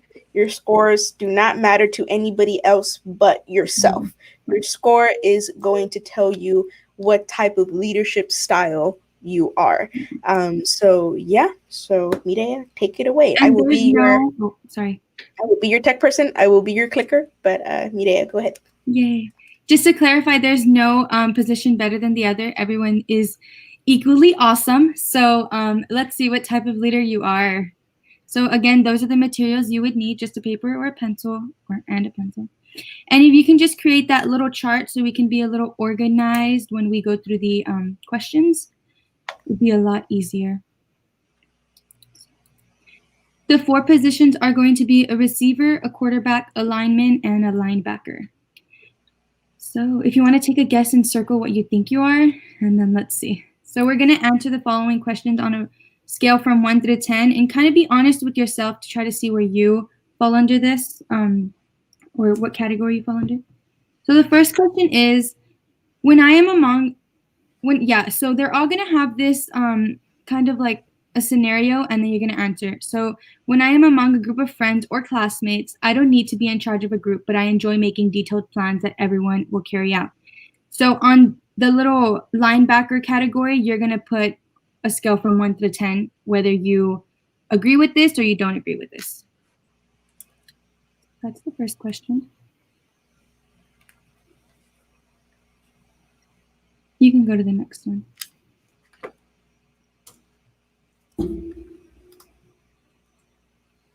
The second question is for the quarterback category, and it states, when I am among a group of friends or classmates, I am the nurturing type who takes care of everyone. Again, it's from 1 to 10, so be honest.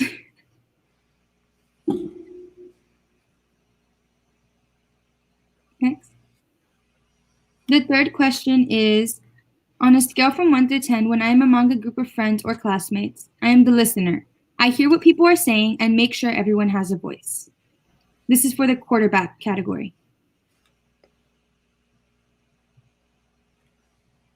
So just to kind of clarify, I don't know if you're confused or not, but you're going to be putting your numbers, and at the end, we're going to end up totaling all your numbers and see which one is the highest. So just keep in mind that on the top left corner, there's a little category on which one to write your number under. The fourth question, on a scale from 1 to 10, when I am among a group of friends or classmates, I am the logical one. I enjoy working through puzzles and equations. And this is under the linebacker bracket. Yes.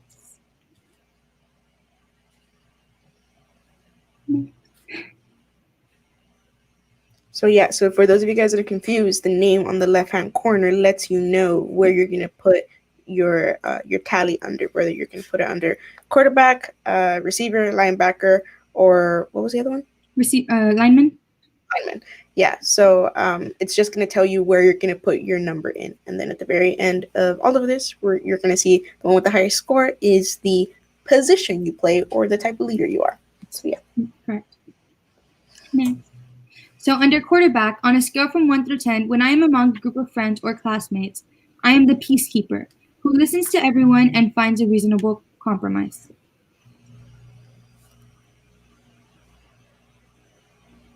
The next one is under the linebacker category, and on a scale from 1 through 10, when I am among a group of friends or classmates, I look at all sides of a situation before arriving at a solution.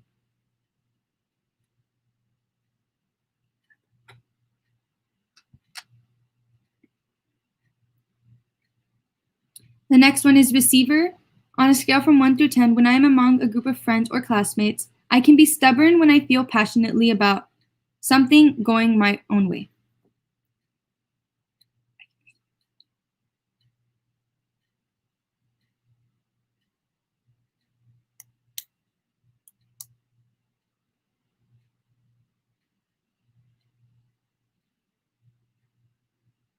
The next one is under the lineman category. On a scale from 1 through 10, when I am among a group of friends or classmates, I am the dreamer who is always thinking of new and exciting ideas. I believe there is no limit to what we can achieve. The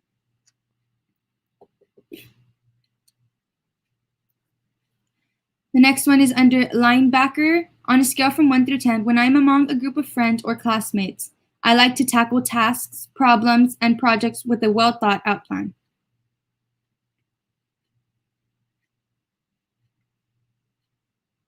The next one is under the quarterback category, and on a scale from 1 through 10, when I am among a group of friends or classmates, I am friends with just about everyone I meet.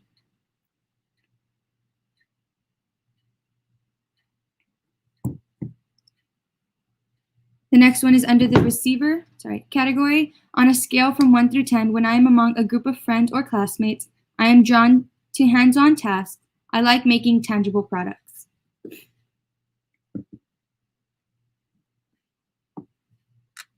The next one is under the lineman category. On a scale from 1 through 10, when I am among a group of friends or classmates, I like to take risks and try ideas before knowing if they will work or not.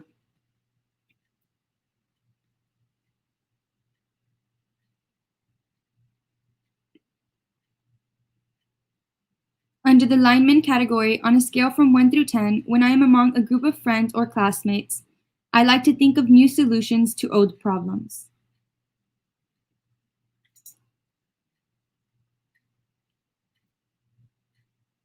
Under the receiver category, on a scale from 1 through 10, when I am among a group of friends or classmates, I am the energetic one who is always ready to roll up my sleeves and get to work.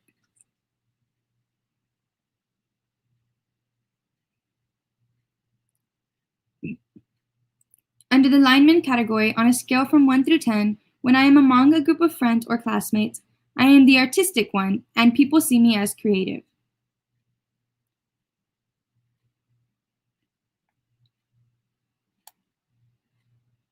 Under the linebacker category on a scale from 1 through 10, when I am among a group of friends or classmates, I don't like trying something unless I'm pretty sure it will work the first time.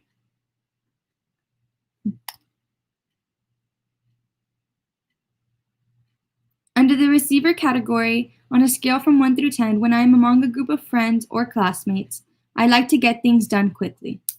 Almost done. Under the lineman category, on a scale from 1 through 10, when I am among a group of friends or classmates, sometimes I can seem disorganized.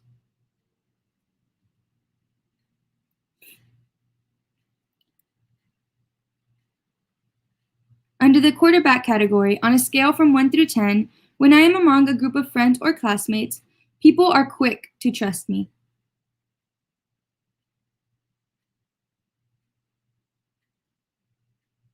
Under the linebacker category, on a scale from 1 through 10, when I am among a group of friends or classmates, I make most decisions based on facts, data, and numbers.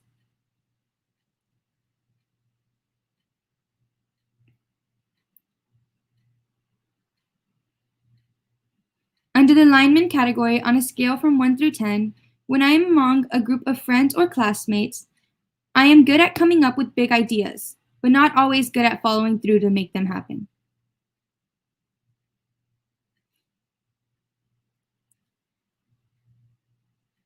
Under the linebacker category, on a scale from 1 through 10, when I am among a group of friends or classmates, often it takes me a long time to make decisions because I need more information.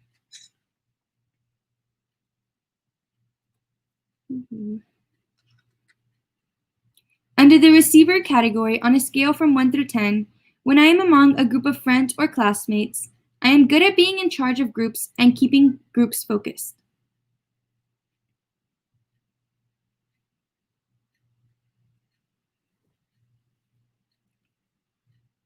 Under the receiver category, on a scale from 1 through 10, when I am among a group of friends or classmates, people see me as someone who will get the job done, no matter what.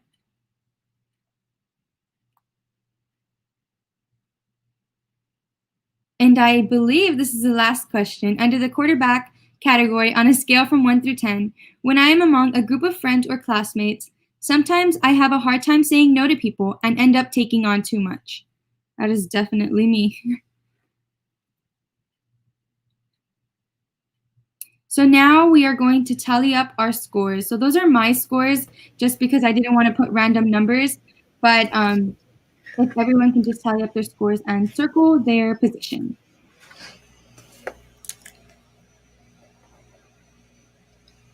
If you don't know how to do math in your head, just send your numbers to Joshua so that he can do it for us since he's the math whiz. JK, you can use your calculator on your phone. This is not a math test, I swear. And if you want to put your position under the little private group chat on the right side, feel free to do so. It says I'm a receiver. What does that mean? So right now we will read through what each position is. So does anybody want to share what they are? Feel free to. Anybody? Leo, have you tallied yours up? I'm a lineman, by the way. You can do it. I'm trying. Hold on, give me a second. Use your calculators. So do you want me to read over what the receiver is? Yep. Okay. Go for it. So for the receiver, this leader propels the team with action. They lead by example, motivating people and maintaining the team's momentum as they move toward the goal. They keep teams focused and can be persuasive in getting their way. They are often seen as reliable people who follow through and get things done. Wow. Hey. Okay. I'm with it. Did anybody else get receiver? Has anybody finished tallied? Josh was a lineman, Kristen's a linebacker, Julisa's a linebacker, and Abigail is a quarterback. Wow. Leo, we're just missing yours. Oh, and Jonathan? Mine was the quarterback. I'm a receiver. I don't know why I'm a receiver though. If I really I know this is leadership related, but if I think about being a receiver, they run a lot, and I do not like running. Well, at you're all. getting a lot of things done, so maybe that's considered your running. Yeah, maybe, possibly, but physically, I do not like running. Just FYI. So next we have quarterback. So who were my quarterbacks? Ooh. I was a quarterback. Abigail and Cecilia. Abby, Cecilia, Leo. Leo, you were a quarterback? So the quarterback brings everyone together. They resolve conflicts amongst team members and ensure that all team members are feeling good. Green quarterbacks are great at building relationships within groups and creating a positive environment for groups. They are often seen as great people. Definitely Leo. I actually get along with People. everybody really easily. Like I know there was a question that said, um, often when you join in a or when you get in a team or when you're in a group, is it easy for you to consider everybody your friend already? And I was like, definitely. I put a 10 for that really fast. You're the type. So does it? Who else was quarterback? Abby, do you feel that the quarterback you can relate to being a quarterback? Yes, when they were like, "Do people trust you easily?" Like, yes, people tell me like their whole like life story, and I'm like, "Oh, I love That's that." cool. What about Cecilia? Do you think quarterback is this is kind of who you are? It's accurate. I think you're muted. Is she muted? Yeah.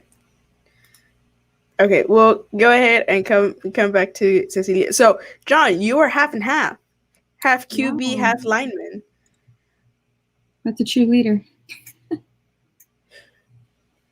Yeah, but in college, I did play an alignment position called center, which is kind of like the quarterback of the offensive line. So I'm not sure if that makes any sense. I'm pretty sure our football people For the would know. I know, yeah, but I'm pretty sure our football people would know. Yeah, we'll leave it to them. So the next one is a lineman. Oh, I can hear myself. So the next one. Okay. Linemen, they dream and inspire. They are the idea makers. They approach problems in new ways and tackle tasks differently than others. Linemen are always thinking, brainstorming, suggesting, and looking ahead at where the team can go. They are often seen as big picture thinkers. Wow, that's good. Lineman. Who was a lineman? Anybody here was a lineman? Well, Mireya, you were a lineman. Joshua, you were a lineman as well. What do you think? Does this description fit who you believe you are as a leader? Definitely. Yeah, I actually really think so because in like my friend group, I'm often looked at as the thinker and the deep thinker and always like thinking. And I see that description really You always got your fits thinking me. cap on. Love that. Okay, Hmm. so next we have our linebackers. Dude, we had a few linebackers. We had Kristen and Julissa were linebackers. So Wow, so Mireya. linebackers, they use their based wait, they use their logic-based skills to make sure that groups are being realistic and they are achievement focused. They analyze the team's goals and actions and decide the best possible way to achieve the goals, given specific conditions and circumstances. Linebackers do a lot of calculating, analyzing, systematizing, organizing, and budgeting. They are great at providing solutions that make the most logical sense. Y'all are the money people. Wow. Nice. Y'all the money people. Why don't y'all go into I want. banking or something Listen. like that? And you're both going into I want to. nursing, right? Am I wrong? nurses got to have the details on because if they give us too much medicine or not enough, That's that's true. calculating, analyzing. In fact, I would my mom, she studied to be a nurse, so one of the reasons I was good at math was because she had a lot of math work calculating. So I was playing with a calculator as a very, very little kid. So I'm just going to leave you guys off with a quote which says, "Great leaders don't set out to be a leader. They set out to make a difference. It's never about the role, always about the goal." Nice. I love that. I want to bring up something though. Going back to like the tallies and stuff, I actually tallied for the quarterback. I tallied a 50, and for linebacker, I tallied a 48. So I guess I'm pretty even between those two. Yeah, and I feel that, leaders in general, oftentimes can not only be identified with just one characteristic, but oftentimes their leadership is spread out between all four. Jonathan mentioned that he got a tie between a QB and lineman, and they both have characteristics that he feels that he embodies. So something that I want you guys to pay attention to as well is that, all of us as leaders, we have all of these characteristics. It's just that we lean towards one characteristic more than the other. So, and this is also a good way for you to see the one where you tally the lowest score might be the place where you need improvement to be able to improve and be a better student leader. So that's pretty cool. So, Mireya? So I really love what Chong brought up. It's actually like it gets to the point, but I do want to say that, I mean, we all varied. We were not all of us. Our outcome was not the same. Like I know Joshua was a lineman, Kristen was a linebacker, Abigail was a quarterback, and Jonathan was quarterback and lineman, which is awesome. But if you like, just keep in mind that it doesn't matter what leadership position you have or what leadership characteristics you have. Just know that a team consists of all of them. So every team needs all four leaders for it to I don't want to say fluctuate, but for it to thrive. So just know that you are needed, you matter. So it doesn't matter if someone is a different position than you are, you belong there. So just stay motivated and just be true to yourself, most important. So yeah, like that's, I guess, something that I wanted to share. But also, thank you so much, Jonathan. I do want to bring up that you were actually a motivational speaker at my middle school. And I remember exactly what you said. Like, I know you brought up your mom, and it was a very tough transition for you. And personally, I go through the same things. So you really did motivate me. And I want to say, like, my 8th grade year, that was when I actually transitioned to become a better version of myself and to lead others the correct way and obviously not the wrong way. So again, thank you so much for all that you do. And you truly are a really good leader. So Thank you so much. Thank you so much. I appreciate that. I didn't, had we spoken about that? I'm not sure I remember. No, and I actually didn't bring it up because I was like, I'm going to bring it up in the book launch because it's so crazy how, like, it's a small world. Like, we all eventually end up connecting. But yeah, I definitely remember you. And it was actually with FCA. So I actually went back to your Instagram to see, like, maybe I can find a picture of our school, but I didn't. But it's fine. I do remember you going out and speaking and having that motivational speak. So yeah. I think I remember exactly what school was it. Gosh, Miss Johnson put. Yes. And I told Leo today, I was like, with Miss Johnson, do you remember? And yeah, but yeah. So it was actually in my demo video for a long time. My friend, he took a video of me on his iPhone from, like, he had an old iPhone, so it's like blurry, so it doesn't come out. So those pictures don't come out anymore on my stuff because I've done stuff where I've hired a true photographer and stuff. But for a long time, it was on my demo video. Wow. It was one of the first speeches that I ever gave as a professional speaker. So early on, that's what I was using to get myself booked to go speak all across the country. That's awesome. So we're going to go ahead and say goodbye shortly to our 5 finalists. This is the last time we're going to see you guys on screen right now. We're going to go ahead and take everybody off screen, and we are going to go ahead and play all of your scholarship entry videos here live. And then after the scholarship entries have been viewed, Jonathan is going to come up, say a little something, and going to here live announce which one of you 5 is not really going home with a $200 scholarship, but kind of virtually, going home with the you're at home right now, so we're gonna, you know what I mean.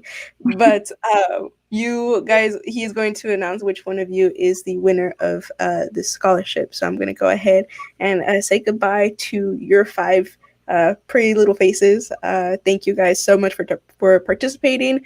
It was very, very hard.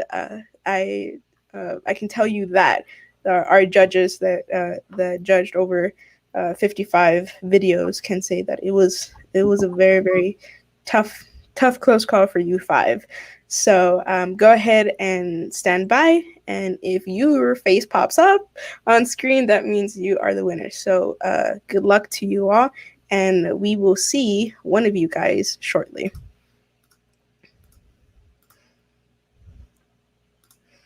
Okay, so as I mentioned, don't worry, I didn't shun them. They're not completely gone. They're in my lobby, but we're gonna go ahead. Like I mentioned before, we had over 55 entries for this video scholarship, and these were the 5 that met the criteria of our and the rubric and met the rubric of our judges. So I'm going to go ahead and show these 5 finalists' videos.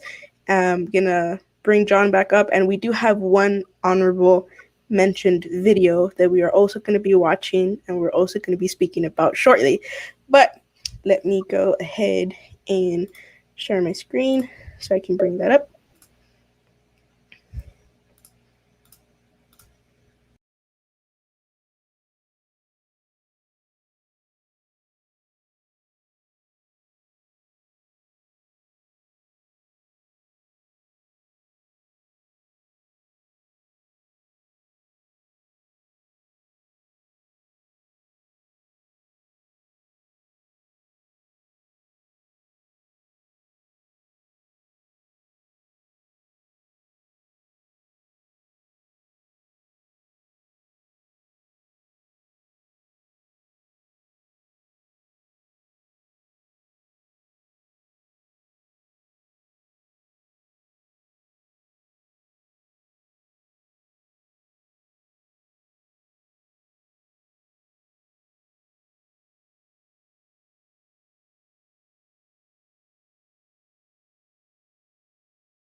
Technical difficulty. I am so sorry. One moment, please.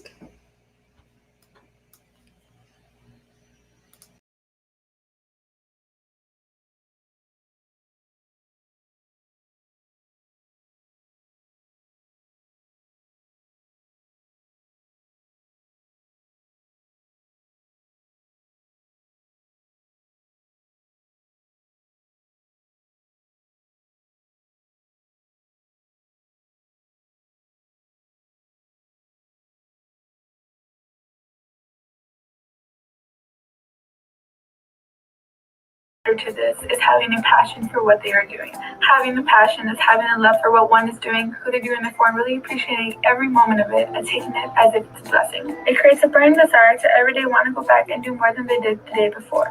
With this push and with this awareness, I truly believe that all the other elements immediately follow. With having that drive and that fire, you're going to want to be dedicated. You're going to wake up and want to be better than you were the day before. This not only helps you, but this helps the growth for yourself and for your peers, for your teammates, for your students, for others that you surround yourself with constantly every day. Along with dedication, having a positive mindset and set goal on striving to do the best and be the best is something that naturally follows. As being a leader in 2 of my high school organizations, I can always tell the difference between someone with a passion for the organization and someone without. When you really see someone with a love for the organization, you can really see their positive attitude when they show up in the work setting. You can see someone who's always trying to help, someone who's always trying to be better than they were before, and someone who others look up to. Along so, I have observed this from the people that I love in their occupations. I see how they care for the peers in their jobs, their patients, their students, their co-workers, their partners, etc. And all of this started with just a spark of interest and that small desire. Theodore Roosevelt once said, "The best prize that life has to offer is the chance to work hard at work worth doing." This helps me to confidently say that having an impetuous view as a leader is a quality that is greatly appreciated. With having just this one factor, being passionate towards what one is doing, with being happy and driven towards what one is persevering, I truly believe that every other enjoyable attribute follows. Thank you and stay safe. Hello, my name is Josh Martinez, and I'm a member of the NHS. One quality I think every leader should have is being and staying highly committed. Staying highly committed to your goal and being a leader is one of the most important things to do as a leader. One person that taught me to stay highly committed to my goal was Miss Portillo.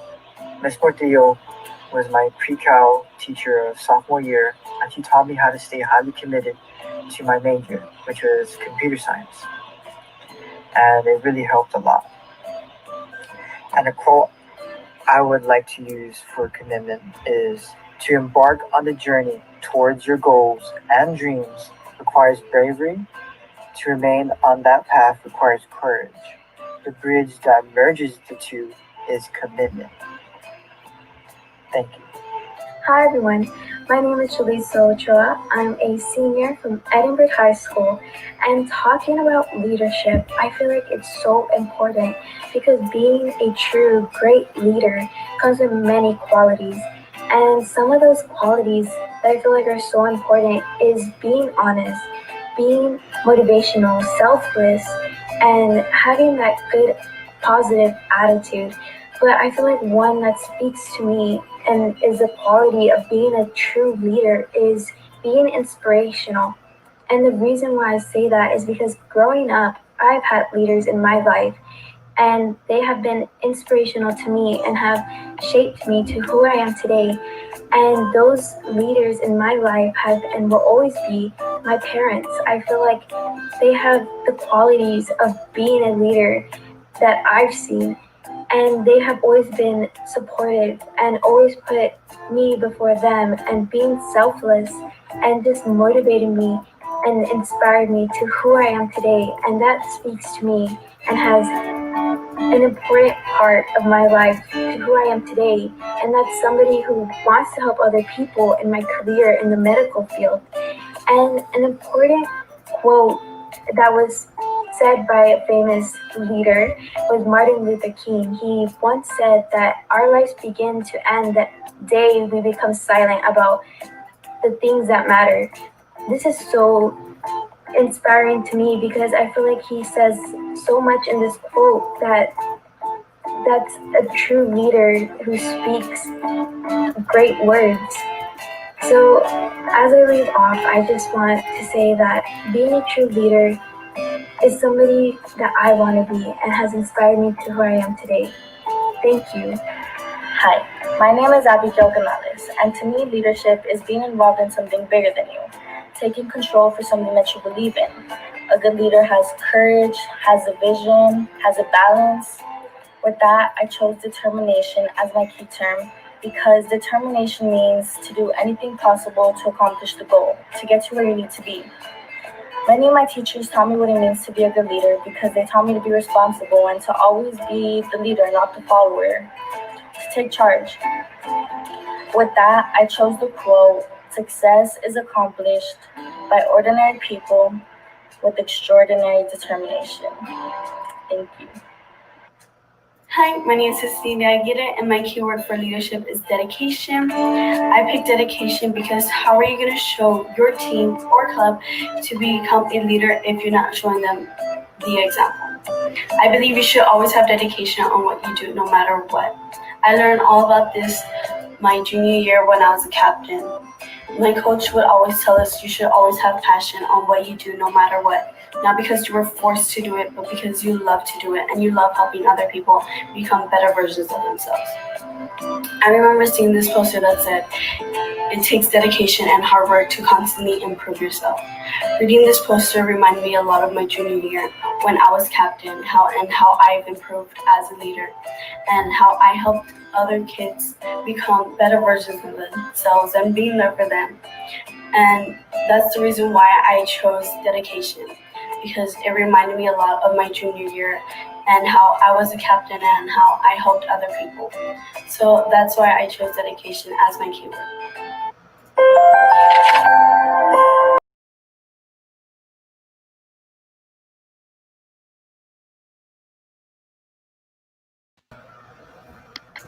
We apologize for technical difficulties. My laptop sounds like it's about to take off because of the stream platform.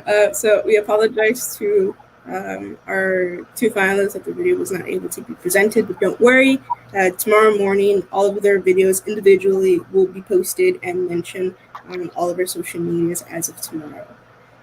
But I am going to go ahead and go off screen, and I'm going to go ahead and let Jonathan speak and announce who the winner is, and the winner will come on onto screen. So, John? Go ahead. Yeah, thank you, all of our finalists, for all of those amazing, amazing, amazing submissions. I learned so much. I loved how multiple people talked about dedication. I love the poster that I believe Cecilia talked about. I can think of posters that I had on my wall that truly inspired me. I love that Jaleesa talked about her parents and how great they are with her. And I remember Joshua, he's the first video that I saw. So he started out the gate when I was watching the videos for the first time with such a great job. But I have to say, for me, the winner was Kristen Montes. So Kristen, what an amazing, amazing job. I'm so glad that I get, all of you deserved it, but I'm so glad that I get to give you the scholarship. So Kristen, congratulations. Absolutely love the video.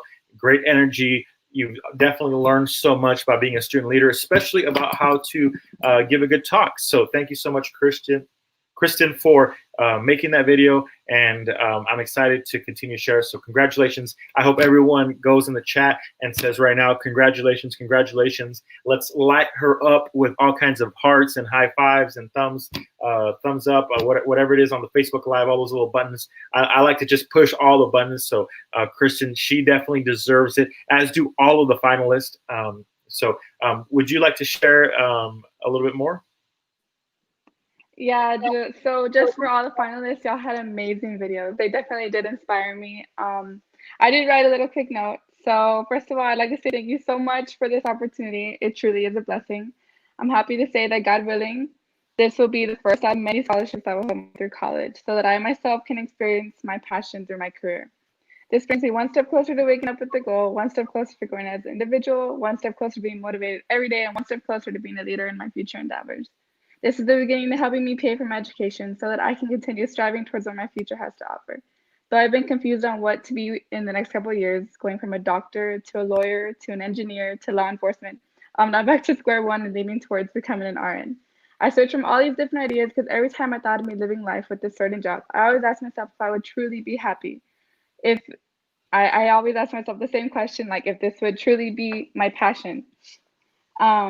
I knew I wouldn't be happy fighting with someone every day like a lawyer would, or cramming my mind with things for a long period of time like engineers, or wondering every day if I'd see another day like someone in law enforcement. So I went back to the job that, though does have stress, I believe will be a big part of who I am, and I've always loved to help others.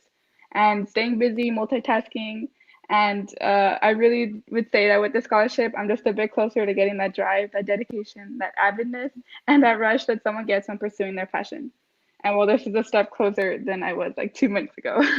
So thank you so much. Awesome. And thank you for sharing all that. I think no matter what career path you decide to choose, and all our finalists, no matter what career path all of you choose, you all are such great leaders. And wherever you go, you're going to be a light. So continue to grow, continue to make yourself better leader. Continue to take that battlefield that you talked about of the mind. And I think in your talk, you talked about dedication. So I'm so glad that you will be dedicated with whatever career you decide to end up on. We know that you're going to be dedicated and you will be a leader. So thank you so much. And it's my pleasure to be giving you the scholarship. Thank you so much. Once again, congrats, Kristen. We will be reaching out to you very, very soon to let you know what the next steps are after this, so that we can get you, that $200, in your hand, so that you can physically feel it and know that it's completely real. But once again, congratulations, and once again, thank you to all of our 5 finalists, and not just our finalists, but all of our 50 plus. 50 plus student leaders that woke up and accepted the challenge of doing this video and entering for a chance to win the scholarship. But congratulations and thank you to everybody. So Kristen, I will wave goodbye to you, and we will reaching out to you soon and talking soon. Light her up with a bunch of hearts and thumbs. Light her up with a bunch of hearts. Awesome. So thank you, Kristen.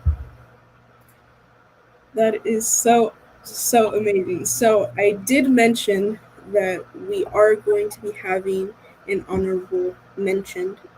We had, like I mentioned, so many wide range of people that applied, but there is one person that Dr. Ida and Jonathan really wanted me to highlight today.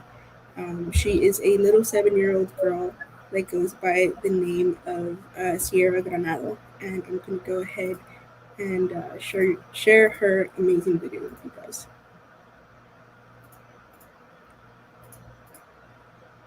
Hi, my name is Sierra Granado, and I am in third grade at Jubilee Brownsville. And my word is passionate. I am very passionate about the environment. I have participated in many environmental events, such as beach cleanups, park beautifications, and I love to plant many flowers for the bees to pollinate. It is my passion to make my community a better place. The person who motivated me is my mom. The reason is she has taught me to care more for our environment and why it is important to our community. My quote is find the beauty in small things. What that means to me is if everyone were to go to the beach and be passionate about recycling, they could recycle their trash and they could save thousands and thousands of fish just like I do. Thank you for taking the time to listen to me today, and I hope that this has made you more passionate about the environment. Hi, my name is Sierra Granado, and So that is our little honorable mention, Sierra Granado. She is a little 7-year-old she's a third grader. Yes, she is very, very cute. So the fact that a little third grader decide, like I said before, like all of our finalists and all of our other people that joined this scholarship, that submitted a scholarship video, she is a little 7-year-old little girl, and she went ahead and said, "Mommy, pick up your phone, record me. I want to do this." So we won't be giving her a $200 scholarship, but what we have decided to do is we are going to gift her a at-home library consisting of over 25 books. So I am going to be reaching out. We are going to be reaching out to Sierra Granado and her parents to let them know that she was one of our honorable mentions, and that we are going to be gifting her with this little at-home library that she can have in her room, in the hopes to inspire her and motivate her to continue doing what she does, continue beautifications at her parks, and continue doing those beach cleanups and all that good stuff, so that she can hopefully inspire other little 7-year-old kids at her elementary school. Yeah, absolutely. That was so cute. She just actually, and I want to say she did a phenomenal job. So it's not just that it was cute, but she did such an excellent job. And so I'm so glad that you all are doing that for her. That's super great. Yeah. So next, we're gonna go ahead and be doing another raffle for our audience members. So for everybody that has left a comment down below in our comment section, your name should be here on this little spin the wheel. It kind of makes you feel like you're at a carnival.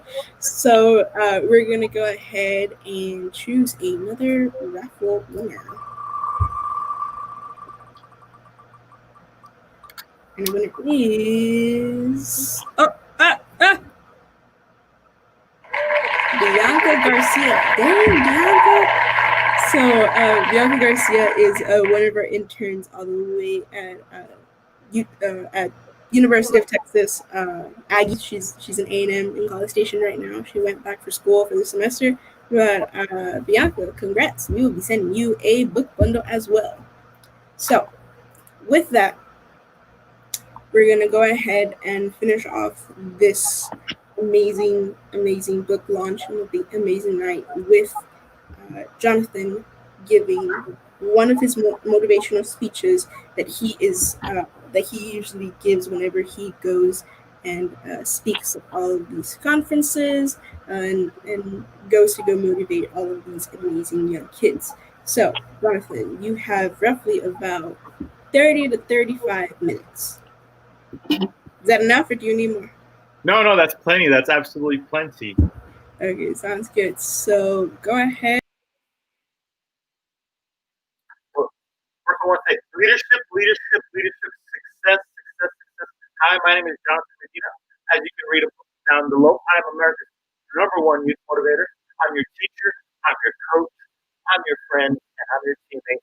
And today we're talking about leadership and success. I'll never forget how excited I was. I wanted to be a part of a team, but I was never allowed to be part of a team. I grew up and I would see the athletes. I grew up and I would see other kids who would compete in athletics, and I wanted so badly to be on a team. But unfortunately, my mom just I had an uncle who had some injuries, and so my mom never wanted to allow me to play. And so all of a sudden things changed one day when my mom, unfortunately, she had some drug and alcohol problems, so she went to prison, and I got sent to go live with my grandfather. I remember being scared and afraid because things were going to be so much different. Um, I felt like the entire world was crushing me. Yeah, I played football, so one of my favorite things is I love playing football, and I played a position called left tackle. Has anybody ever seen the movie The Blind Side? So if you've seen the movie The Blind Side, go ahead and type in the chat.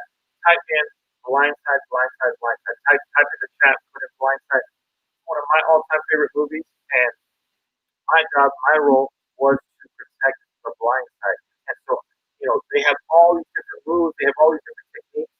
These guys are incredible. They're amazing athletes, and their #1 job is to destroy my quarterback. And so I was a lineman. My job is to protect the quarterback. Their job is to destroy the quarterback.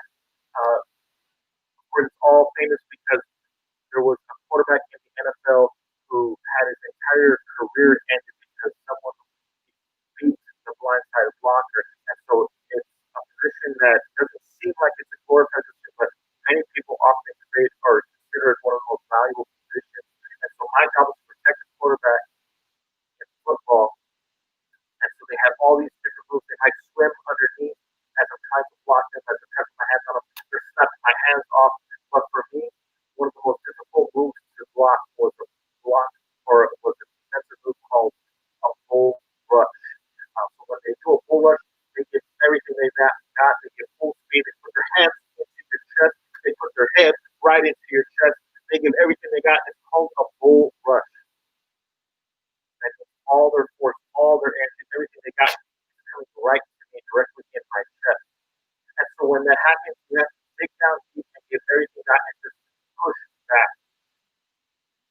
And for me, when I was in that moment where I said my mom goes to prison, I felt like life was giving me a bull rush. I felt like life was giving me all they had to prevent me. Life was coming to crush not my quarterback, but my self-esteem, my spirit, my mind, everything that was inside me, all my dreams and goals, the vision that I had for my life. I felt like a bull rush was coming directly at my life. But then I got into student leadership. Student leadership is the thing that saved my life. I'll never forget as I was joining these teams, these organizations, these clubs, specifically joining basketball.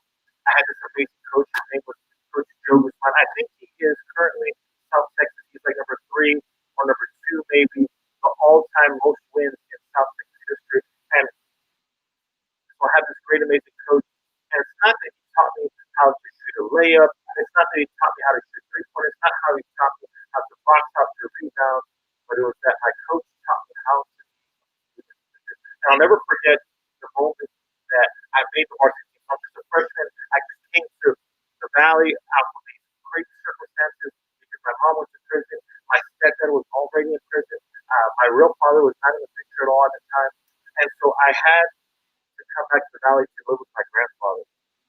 My grandfather's a migrant worker. He's traveling the country to work, and I'm playing basketball. I'm trying to live my life. I'm trying to continue to I'm trying to continue to be a good leader, or I'm trying to be a member of the team, and all of a sudden I'm faced with all these circumstances. Life just feels like it's full of.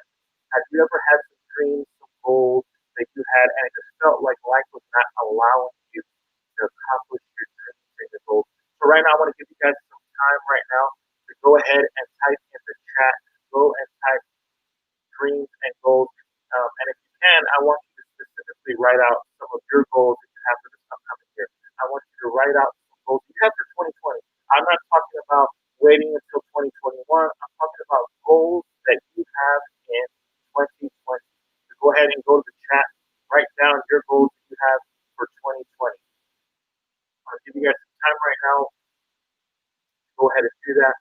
I'm gonna share when I was in middle school or when right before all that happened, I had these dreams and these goals that I was gonna. It's funny that the screen behind me I did this same time, but I had this dream, this vision when I was just in middle school, when I was in high school. I had this dream that I wanted to go to college. I had this dream that I wanted to go to a prestigious school. I had this dream and goal that I wanted to play college football Division One. So I'm not sure if you've ever had the dream that you grew up and you were thinking about going to college someday. I'm not sure if you were thinking about how you had plans. And so right now, if you are a student out there, if you're a parent out there, I want you to think about how to help our students in South Texas to have a dream and a vision that they can go to college. I want you to help them to think about and have dreams and visions that they can go and have great careers. We just heard as a part of the panel how all of our students have amazing dreams, plans, and goals. We've had so many submissions, and South Texas Literacy Coalition does a great job of supporting all of our students in South Texas. So I want you to just put down dream and goal and vision. One of my all-time favorite quotes, it comes from a book. It says that without a vision, the people perish. I just wrote a student leadership book, and in that book, I talk about this quote that I share all across the country as I go and I do school assemblies, as I go and I speak at camps, as I go and I speak at events for parents, for teachers, for students. I always share this quote, and it's a biblical quote that says, "Without a vision, the people perish." But I alter it just a little bit. I want to share with you guys today that without a vision, the students lose.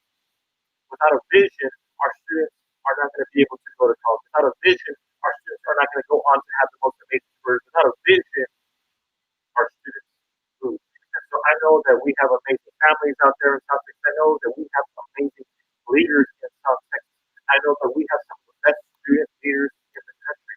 And I go and I travel all across the country, so I get to meet some of the best student leaders, and many of them, I don't have to go to states all across the country. I can find them directly in South Texas.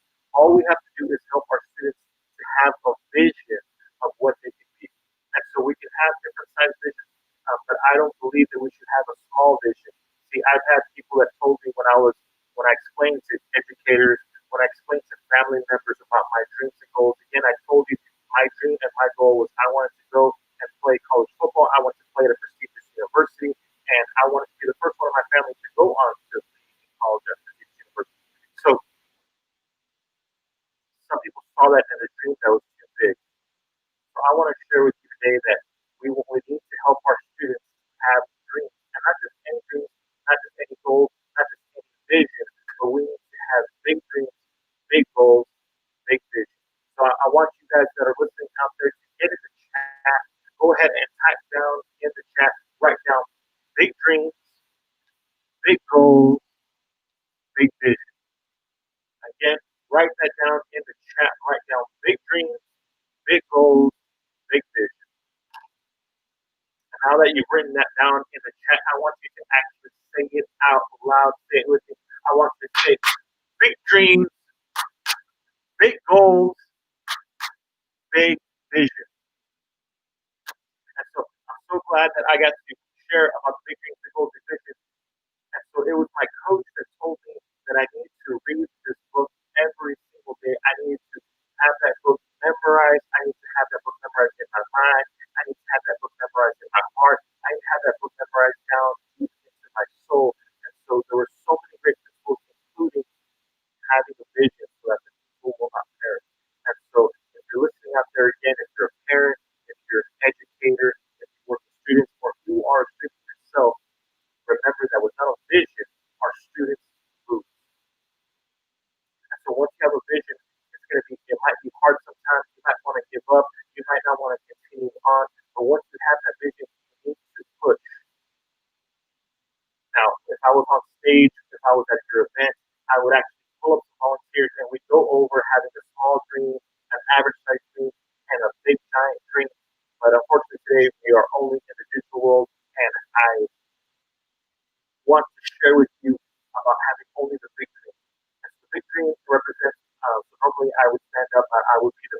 represent because I'm 6'4". I weigh 300 pounds. You may not be able to tell out there as you're listening, but I'm 6'4". I weigh 300 pounds.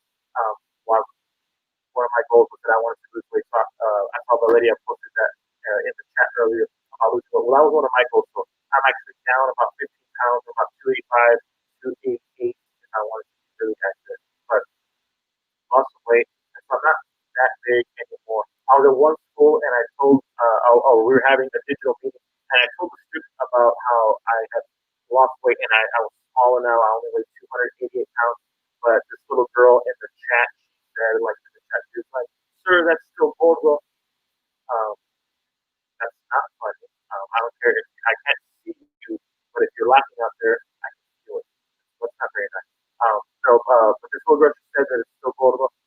But sometimes, even though we have a dream and a goal and a vision, life is giving us that bull rush that I talked about earlier. It wants to give us that bull rush. And for us, the most important thing is we have to persevere. That's why I use this acronym when I'm going and speaking at school, when I'm speaking at camps, when I'm speaking at conferences, even when I go speak at churches and nonprofit events. I always share this acronym. It's called PUSH. And it's persevere until success happens. So I need you to go in the chat right now and I need you to write the word PUSH. That's PUSH. Push. Again, that stands for persevere until success happens.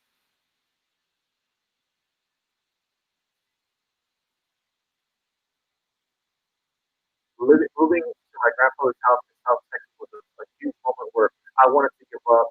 I wanted to quit. I'm not sure if you've ever had, like I said, that dream, that goal, that vision, but it just feels like life is coming at you. It feels like life is coming at you hard. It feels like life is giving you the bull rush.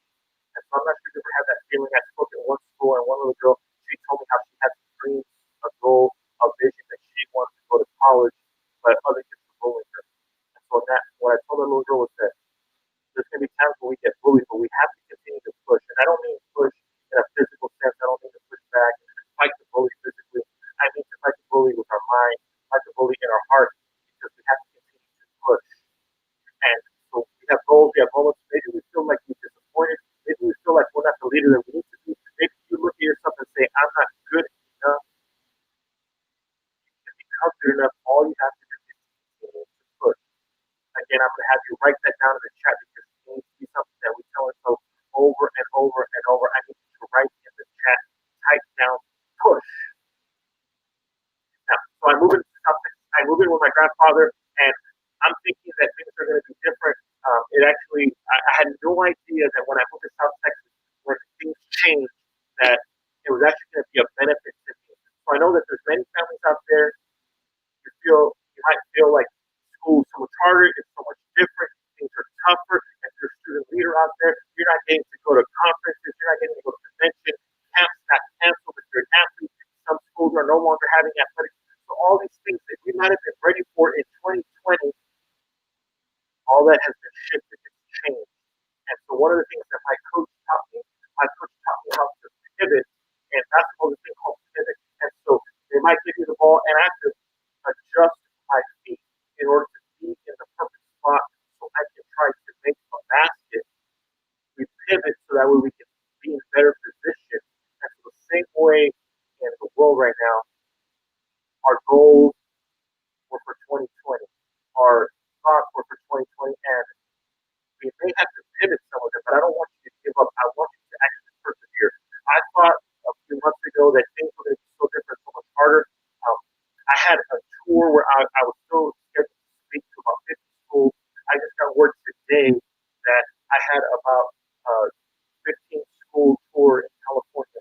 They were holding off at the last second, hoping that it could still happen, but they canceled the physical portion of the event. And so I'm having to now do a lot of digital things. I've had to pivot. The same thing happens with us as student leaders. We need to constantly pivot. Things may be changing right now. As a parent, you may have to pivot and deal with supporting your child through online classes. If you're the student right now, things have changed. You may have to pivot in order for you to have success this year. Pivot the way you were doing them. But we pivot and we move. We do not give up on the play. We do not give up on trying to score. We do not give up on trying to have victory. One of the things that my grandfather told me So I lived with him for one entire year. As the first year that my mom was incarcerated, and the second year, my grandfather, again, he was a migrant. He's traveling the country to go work normally. He took 1 year off the first year that I moved with him. We stayed working in the agricultural field in South Texas. So every single day, I'm going to school. I'm going to football practice, basketball practice, and rap practice. I have to go work in the field with my grandfather. For many kids, that would be a moment where they would give up on school. They might perform not as well for the team. There's a lot of reasons why it's difficult, and many people would choose to give up. And then you have to deal with the fact that my family just got split up. My mom is in prison. My stepdad's in prison. I don't know my real father. And so things are going hard for me physically, emotionally, and my grandfather decides that he's going to leave to go to South Carolina to work. Before he leaves, he knows, again, my mom is in prison, my stepdad is in prison, I don't know my real father, but my grandfather also knows these other critical things. He knows that I do have a vision for my life. He knows that I have a dream for my life. He knows that I have big dreams, big goals, big visions. So my grandfather wants to give me some advice, some wisdom. My grandfather, we were in Ravenville, Texas, at a gas station there. He's meeting up with friends, and he's about to leave and leave me to live all by myself as a sophomore in high school. I think I'm 15, turning 16, or whatever age that is. And because it's going to be a difficult time in my life, my grandfather looks me in the eye and he shares a powerful message that I'll never forget. My grandfather looks me in the eyes and tells me, "Hijo, en esta vida hay que luchar. Hijo, en esta vida hay que luchar." If you don't speak Spanish, then son, in this life you have to fight, you have to wrestle.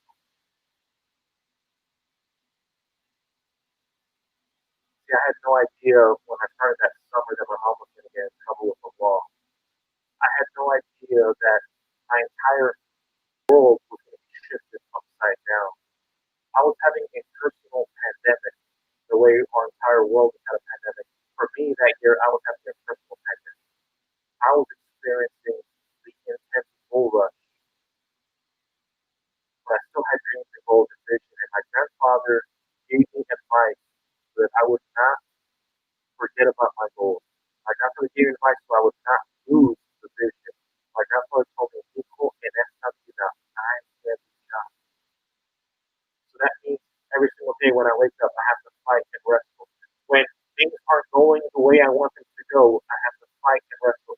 Even if there's a world pandemic, I have to fight and wrestle because I still have a dream and a goal that I'm going to go to college. I have a dream and a goal that I'm going to be the first one of my family to graduate or go to college and graduate. I have a dream and a goal and a vision that I'm going to play Division I college football. I have a dream and a goal and a vision that I'm going to have a business where I get to go and motivate students across the country. I have a dream and a goal and a vision where I'm going to spread a message of positive thinking. I'm going to spread a message that kids can dream bigger. I'm going to spread a message that tells teachers that they can continue to support, and no matter how hard they have to work, they just have to continue to be child, and they can help our students to dream big. As a parent, we can continue to be child, we can help our students to dream big. As a community, we continue to be child, we can help our students to dream big. Student leaders, as a student leader through child, you help all the people in the organization to continue to dream big. And so things have shifted for me. I've had to pivot, and my world got turned upside down, just like I'm sure for so many of you. I had to learn to pivot to where I do assemblies and programs and webinars for school districts online. I've now converted my message not just by being physically in person, but now it's also in books. It's in courses that I've continued to make. It's part of the challenge. And so I believe that yes, the world has changed. Yes, the world has shifted, but we can continue to shift. We can continue to move our feet and put ourselves in position. We can continue to fight and wrestle, or the words of my grandfather, continue to be child. My grandfather, he passed away 5 years ago, about 5 years ago now. And his message could have died on, or could have died with him. But instead, my grandfather shared a message with me. And now that message has been shared with millions of students across the country, millions of educators across the country, millions of parents, or not millions, but over a million across the country. now it's in a book, and now it's with you guys right now online. And so my grandfather passed away years ago, and I want to try to honor his legacy. I want to honor the sacrifice that he gave for me. Because I was going to school, my grandfather was continuing to work around the clock. My grandfather didn't get to come home and sleep. My grandfather actually had to work all night long in the field to support me during the time that I was in high school with him. My grandfather gave extreme sacrifice, extreme motivation. I saw him be motivated not for himself, but for me. And so one of the things that I want you to do as leaders out there, I want you to continue to pivot. I want you to continue to luchar. Luchar, I said it like, sorry, I tell this joke where I talk about when I was in California, and I was in Northern California, not down by the border, and I had all the kids say, luchar, everyone say luchar. And all the kids were like, luchar. But so in the chat right now, if you just put luchar, again, all of us right now, more than ever, more than any other time in history, right now is a time where we need to luchar for ourselves, we need to luchar for our families, we need to luchar for the community. And so I'm so grateful that South Texas Literacy Coalition has helped me to honor my grandfather's legacy. South Texas Literacy Coalition has helped me to spread my message that we can dream bigger, we can reach on. And so I'm so grateful again. If you guys could go and support South Texas Literacy Coalition, like their Facebook page, share all the live streams, comment on all their stuff. And if you could continue, I know there's still time, but they were working on raising a donation. I think they were $195 short. So go back and click on that link, go donate. South Texas Literacy Coalition is helping our students all across the country. They're doing amazing things. They're helping our families to be literate. And that doesn't just mean reading books, that means so many more ways. But my coach told me that if I read every single day, it'll change my life, it'll help me to be a leader. And now I go and I share messages all across the country. I go and I interact with student leaders all across the country. That message gets led on. So it would help me honor my coach, Coach Guzman. It would help me honor my grandfather, Enrique Medina. And if you would help me, someone from South Texas, to share their message, share their book, I would appreciate your support. Please continue to support South Texas Literacy Coalition, all the wonderful work that they do. And that's all of my message today. I want to thank you guys for taking the time. You guys have been great. And I got to give many a round of applause for South Texas Literacy Coalition. So if you could blow up on the chat and just put hearts and hearts and hearts and show South Texas Literacy Coalition how much you love them. It's been my honor to work with them. And if you want to write a book later, if you want to talk to some amazing student leaders, we have Valeria, we have Leo, we have Mireya, and John and the entire team. He's pulled up an amazing team. And so I'm so grateful for you guys and all the help that you've done with this launch and helping me share my message to the world. Thank you so much to you for thinking of us and for, like I mentioned before, allowing us the honor to, to be able to work with you, for entrusting us with your baby, your book, this little creation that you've taken so much time, passion, dedication to create. We know from past experiences, from speaking to a bunch of our other local authors that we have here in the valley, and having launched already two already, one of them being Christina. We know we have a little bit better of an idea of what writing a book entails, what the struggles that you guys go through, that motivation that you have to have in yourself to be able to go through with all the struggles of, I don't know if they're gonna like it, I don't know if this sounds right, having it revised once again and like 1,000 times. So we know how much hard work and dedication you've put into this, and thank you for entrusting us with. I hope we did it justice, and hopefully. Absolutely. You guys were so awesome, and I've been following Christina's book, and I'm not sure if you guys were aware, but you all's helping her launch her book. Her book went to #1 new release, and it was like a top 5, top something bestseller. It was something crazy. She continues to be on all the top charts and stuff. So I think you all support of helping her was awesome with that. And so y'all better use your magic with me also. Just kidding. Well, hopefully, God willing, that's That's what we get to do. But so right now that you mentioned, the success that thankfully Christina's book has been having after the launch, we're going to be doing something a little similar, but this time live with your book.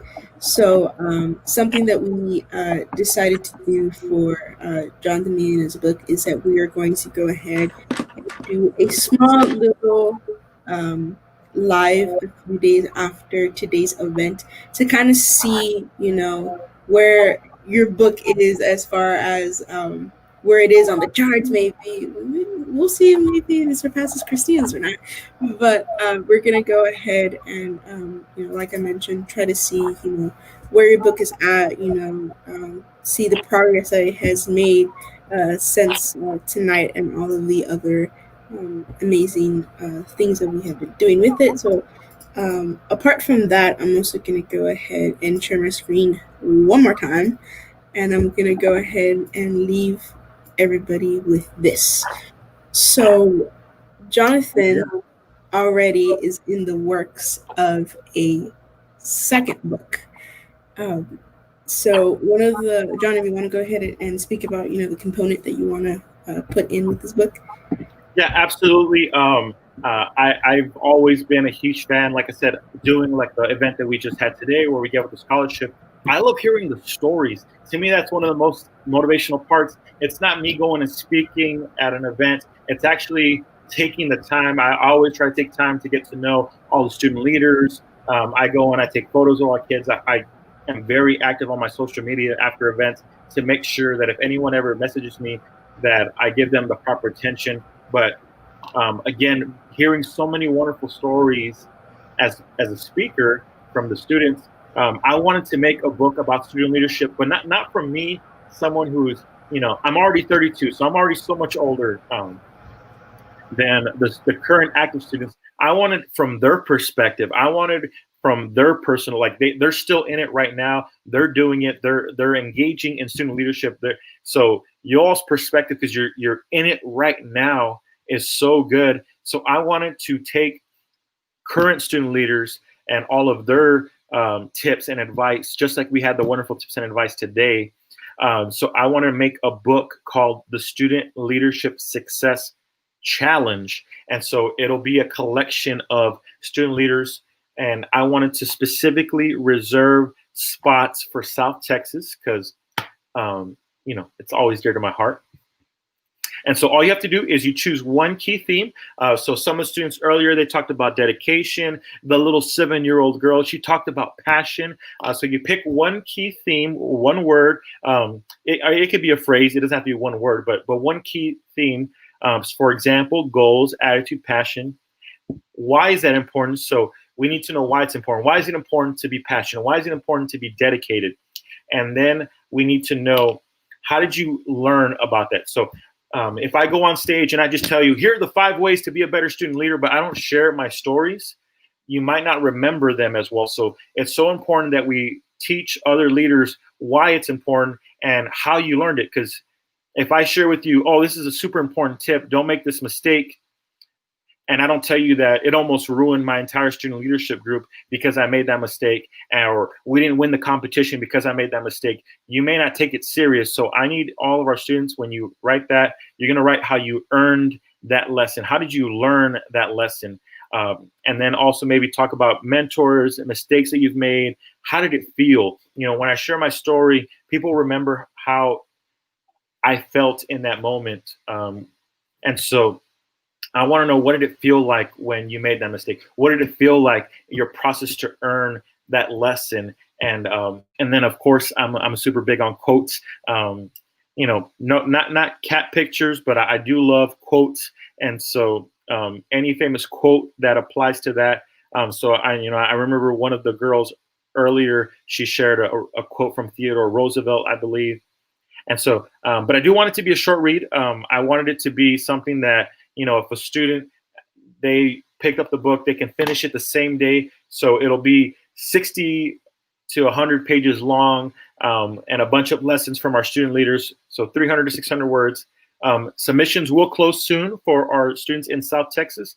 So I want to make sure that you all do it quickly. Don't wait, because if you wait too long, your submission will just become an Instagram post. Probably it will not be in the actual book. So again, books are something that are given out as gifts. My coach told me to read it every single day, and so my life has been changed by books. And so I want you all to feel this, like I have gotten to feel how the books, or when you write a book, or when you're part of a book and you get to have someone message you and say, this changed my life. I've already had, part of the book that I just finished writing. We already have books being sent out at the end of the month. We already had an order of almost 1,000 get put. So I'm not sure if that counts on the Amazon list or anything, but we have a big order for a Gear Up organization in Texas that's ordering almost 1,000 of the books. And so again, it's super awesome. And I'll be pushing this book all across the country. So who knows, you might get messaged by a leader or a student all the way across the country, and they'll say, Mireya, I remember that message that you wrote in Jonathan's book, Student Leadership Success Challenge. They'll say, Leo, that submission, that book, that chapter changed my life. They'll say, Valeria, that was the most amazing story. I don't want to make that same mistake that you made. And so the lessons that you have are not lessons just for us to know ourselves, but lessons to help change the world. And so I believe it's a movement. I believe that student leadership it's not just something to take lightly. It's an entire movement, because student leaders are going and changing the world. Thank you so much. I feel so motivated now to write my one-pager featurette. So for all of our youth leaders that are listening to this, either now live or get this flyer or get the memo or get the link to our live later on these next couple of days. So enter your one-page featurette. You can either scan it on the QR code right there, so you can submit it. It's going to be submitted via Google form. You're going to fill out a little bit of information, just your contact information, and also you'll have a little Dropbox where you'll be able to submit the actual writing for your one-pager. From everybody that submits, I believe only 5 will be selected to be featurettes and be able to represent South Texas in Jonathan's new book. So we hope that you guys apply, and hopefully we get to see one of our South Texas youth leaders featured in your book. And like Jonathan said, with your contact information, you might be getting a call from a publisher up in California saying, hey, we saw you in Jonathan Medina's leadership book, come speak at our event. So it's an amazing opportunity for all of our youth leaders. You guys get a chance to be technically a co-author of a book, because you're writing that comes straight from your head and your heart, and of course your fingers on your typing on your keyboard on your laptop. Once it's printed on a book and somebody across the country has the book, you are a featured co-author. So that is what we're going to leave you guys with today. Once again, thank you so much for everybody who participated. If you are watching this live right now, or it got sent to you by somebody, do us a favor and forward this video to anybody else that you feel that can benefit from this leadership presentation. So after the live's over right now in a few minutes, this video will get uploaded and posted on our, I guess it's called feed, on our feed on Facebook. And it's going to be there for the years to come until there is no more Facebook, which I think is never going to happen. So this video is going to exist on. So if you guys ever want to rewatch it, or you weren't able to see a specific segment that you want, or you want to rewatch a specific area or share a specific one of our segments with somebody, all you got to do is go to our Facebook page and look underneath our videos and click on the video. So thank you so much, Jonathan. Once again, it is such an honor and such a pleasure to be able to work with you. I am so excited to order my book so I can have the physical copy. I ordered Christina's. I have Christina's right here. So I have Christina's, and now I need yours. So I'm very, very excited to be able to order your book. For those of you that may not know, you're able to order his book on Amazon. If you type in on the search on Amazon, Student Leadership Playbook, Jonathan Medina, it is the first book that pops up on Amazon. Of course, if you don't want to buy the physical cover, I know that Kindles and stuff like that is also a thing. So you can also buy his ebook, so you can, view it on your Kindle, on your Nook, on your iPad, on your laptop as well. So you can now available as of today. Jonathan Medina Student Leadership Playbook is available in both ebook and physical copy as well. So with that, we will leave you guys be. We won't take up more time of your guys' amazing night. We hope you guys are staying safe. Wash your hands a bajillion times and wear a mask. Bye, everybody. Thank you so much. Thank you, guys.